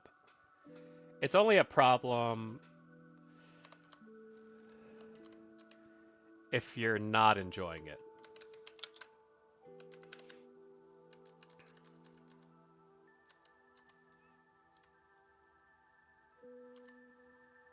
As long as you're having fun with it, I wouldn't worry too much about it being a problem. Yeah.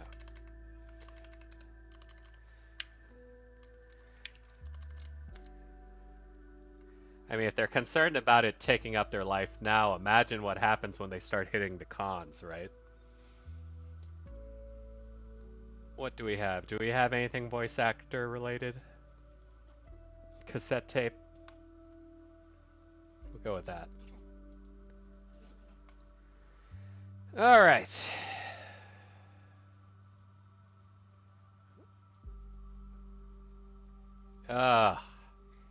Always when I call last game, another juicy one pops up like this. But this one, it's fine. I'm sure someone will be able to answer that one too.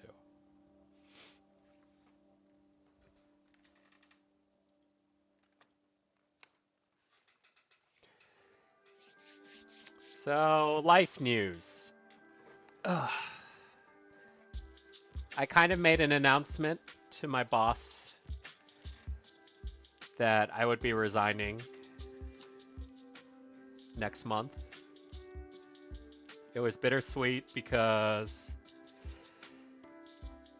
though my team was,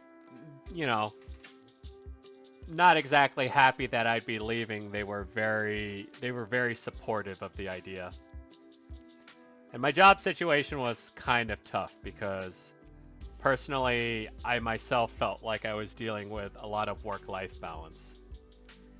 The difference between me and that last requester, though, was I wasn't exactly loving my job environment. My team was great, and they're wonderful and super supportive, but, sometimes you can be among good people, but still be trapped under the thumb of kind of an oppressive organization. So my situation today was that they were all very, very nice about the whole thing.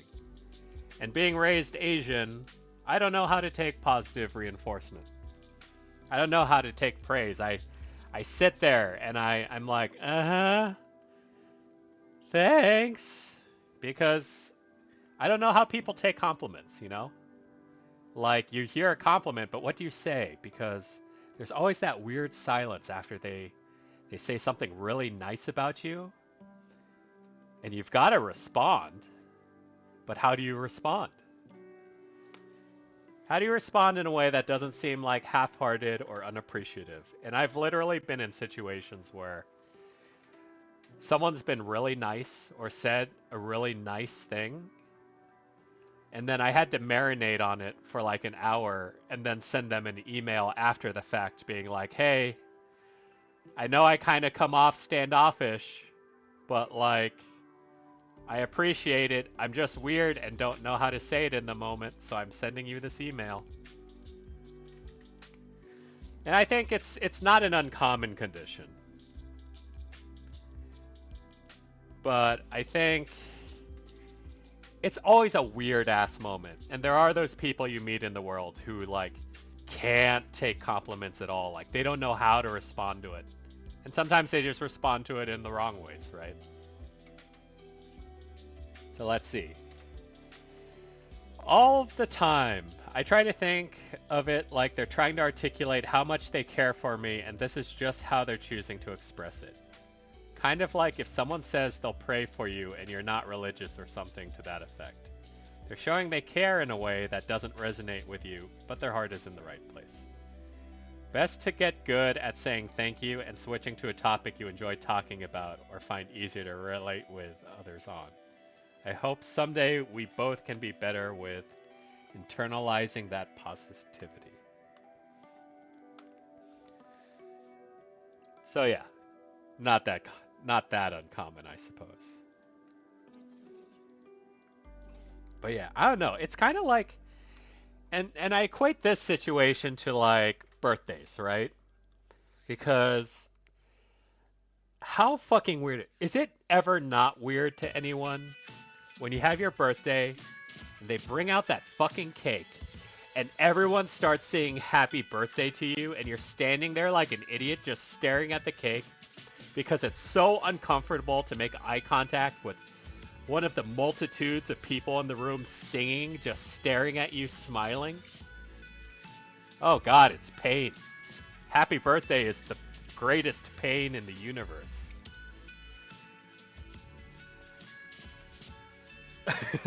But that's just me. Oh my god, I think I struggle with this all the time. I'm self-deprecating as hell. I kinda hate myself. In turn, I have a really hard time accepting and even believing compliments or praise. But people keep telling me they're proud of me and they love me and I deserve every word of it. I've started to accept that. I don't understand your situation, but it sounds like your team is proud of you, and I think you should be too. You're doing a wonderful job. And you have people who support you. Don't forget it. On my last birthday, most of my family responded with no when asked to sing and left one person on their own for a minute. Oh god.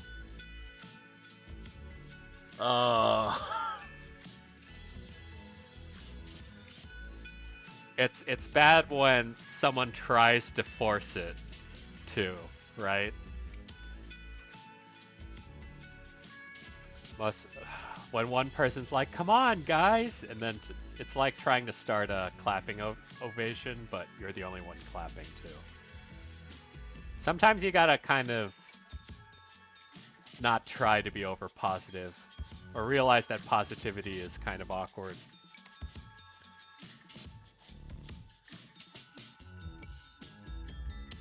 Ugh. Let's see, do we have one more? We have one more.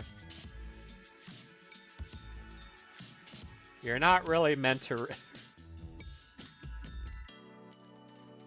You're not really meant to react. They're giving you praise to keep and hang on to think back on and reassure yourself that you're great. Honestly, one of the best things to receive. I know I sure could use more of it.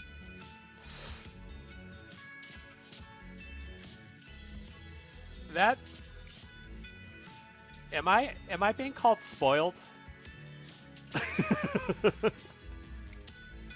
I almost kind of feel like this one was a little backhanded. Which, you know, is fine. I'm not, you know, I'm not miffed about it or anything. I'm just, that last line was a little like, you okay, bro? Kind of thing.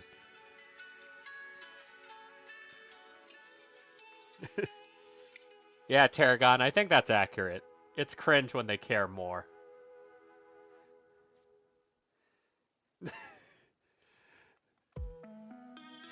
You're not meant to react. It's a good thing to receive. I could use more of that. Yeah, seriously. I mean, the first part was well-intentioned. That last part was a little... It's fine, you know? It's okay. Not everyone... Not everyone is a master of kind words like we are. Alright. Oh, hey. Look at that. Almost like my previous message was a precursor to what's going on now. Let's hide that. But yeah. So that was the stream, folks. Thank you guys for coming by as usual. Fanasad, Tarragon, Lemon Thunder, Pilgrim, Bum's Wife, Cake Cat. Did I forget anyone? I hope I didn't forget anyone. But yeah, that should be it for the weekday anyways. I'll probably stream Saturday. Fana, for all you know, I could be just anticipating all of this. I'll have you know I'm very good at seeing several steps in the future. But next stream will probably be Saturday. We might keep at this. I don't know. I'm not sure I should just be playing other games for a while because I tried that a few times and it didn't seem to play out that well. I don't know. It's hard. It's hard getting kind of like a good spectator community game going, but I'll keep giving it some thought. At some point I'll change things up, but for now, I mean, I think the vibes are good with kind words. But yeah. All you folks, make good choices. Have a safe rest of your week. Eat good food. You should always come before the stream. Get good sleep, make good choices. And yeah, have a good night, folks.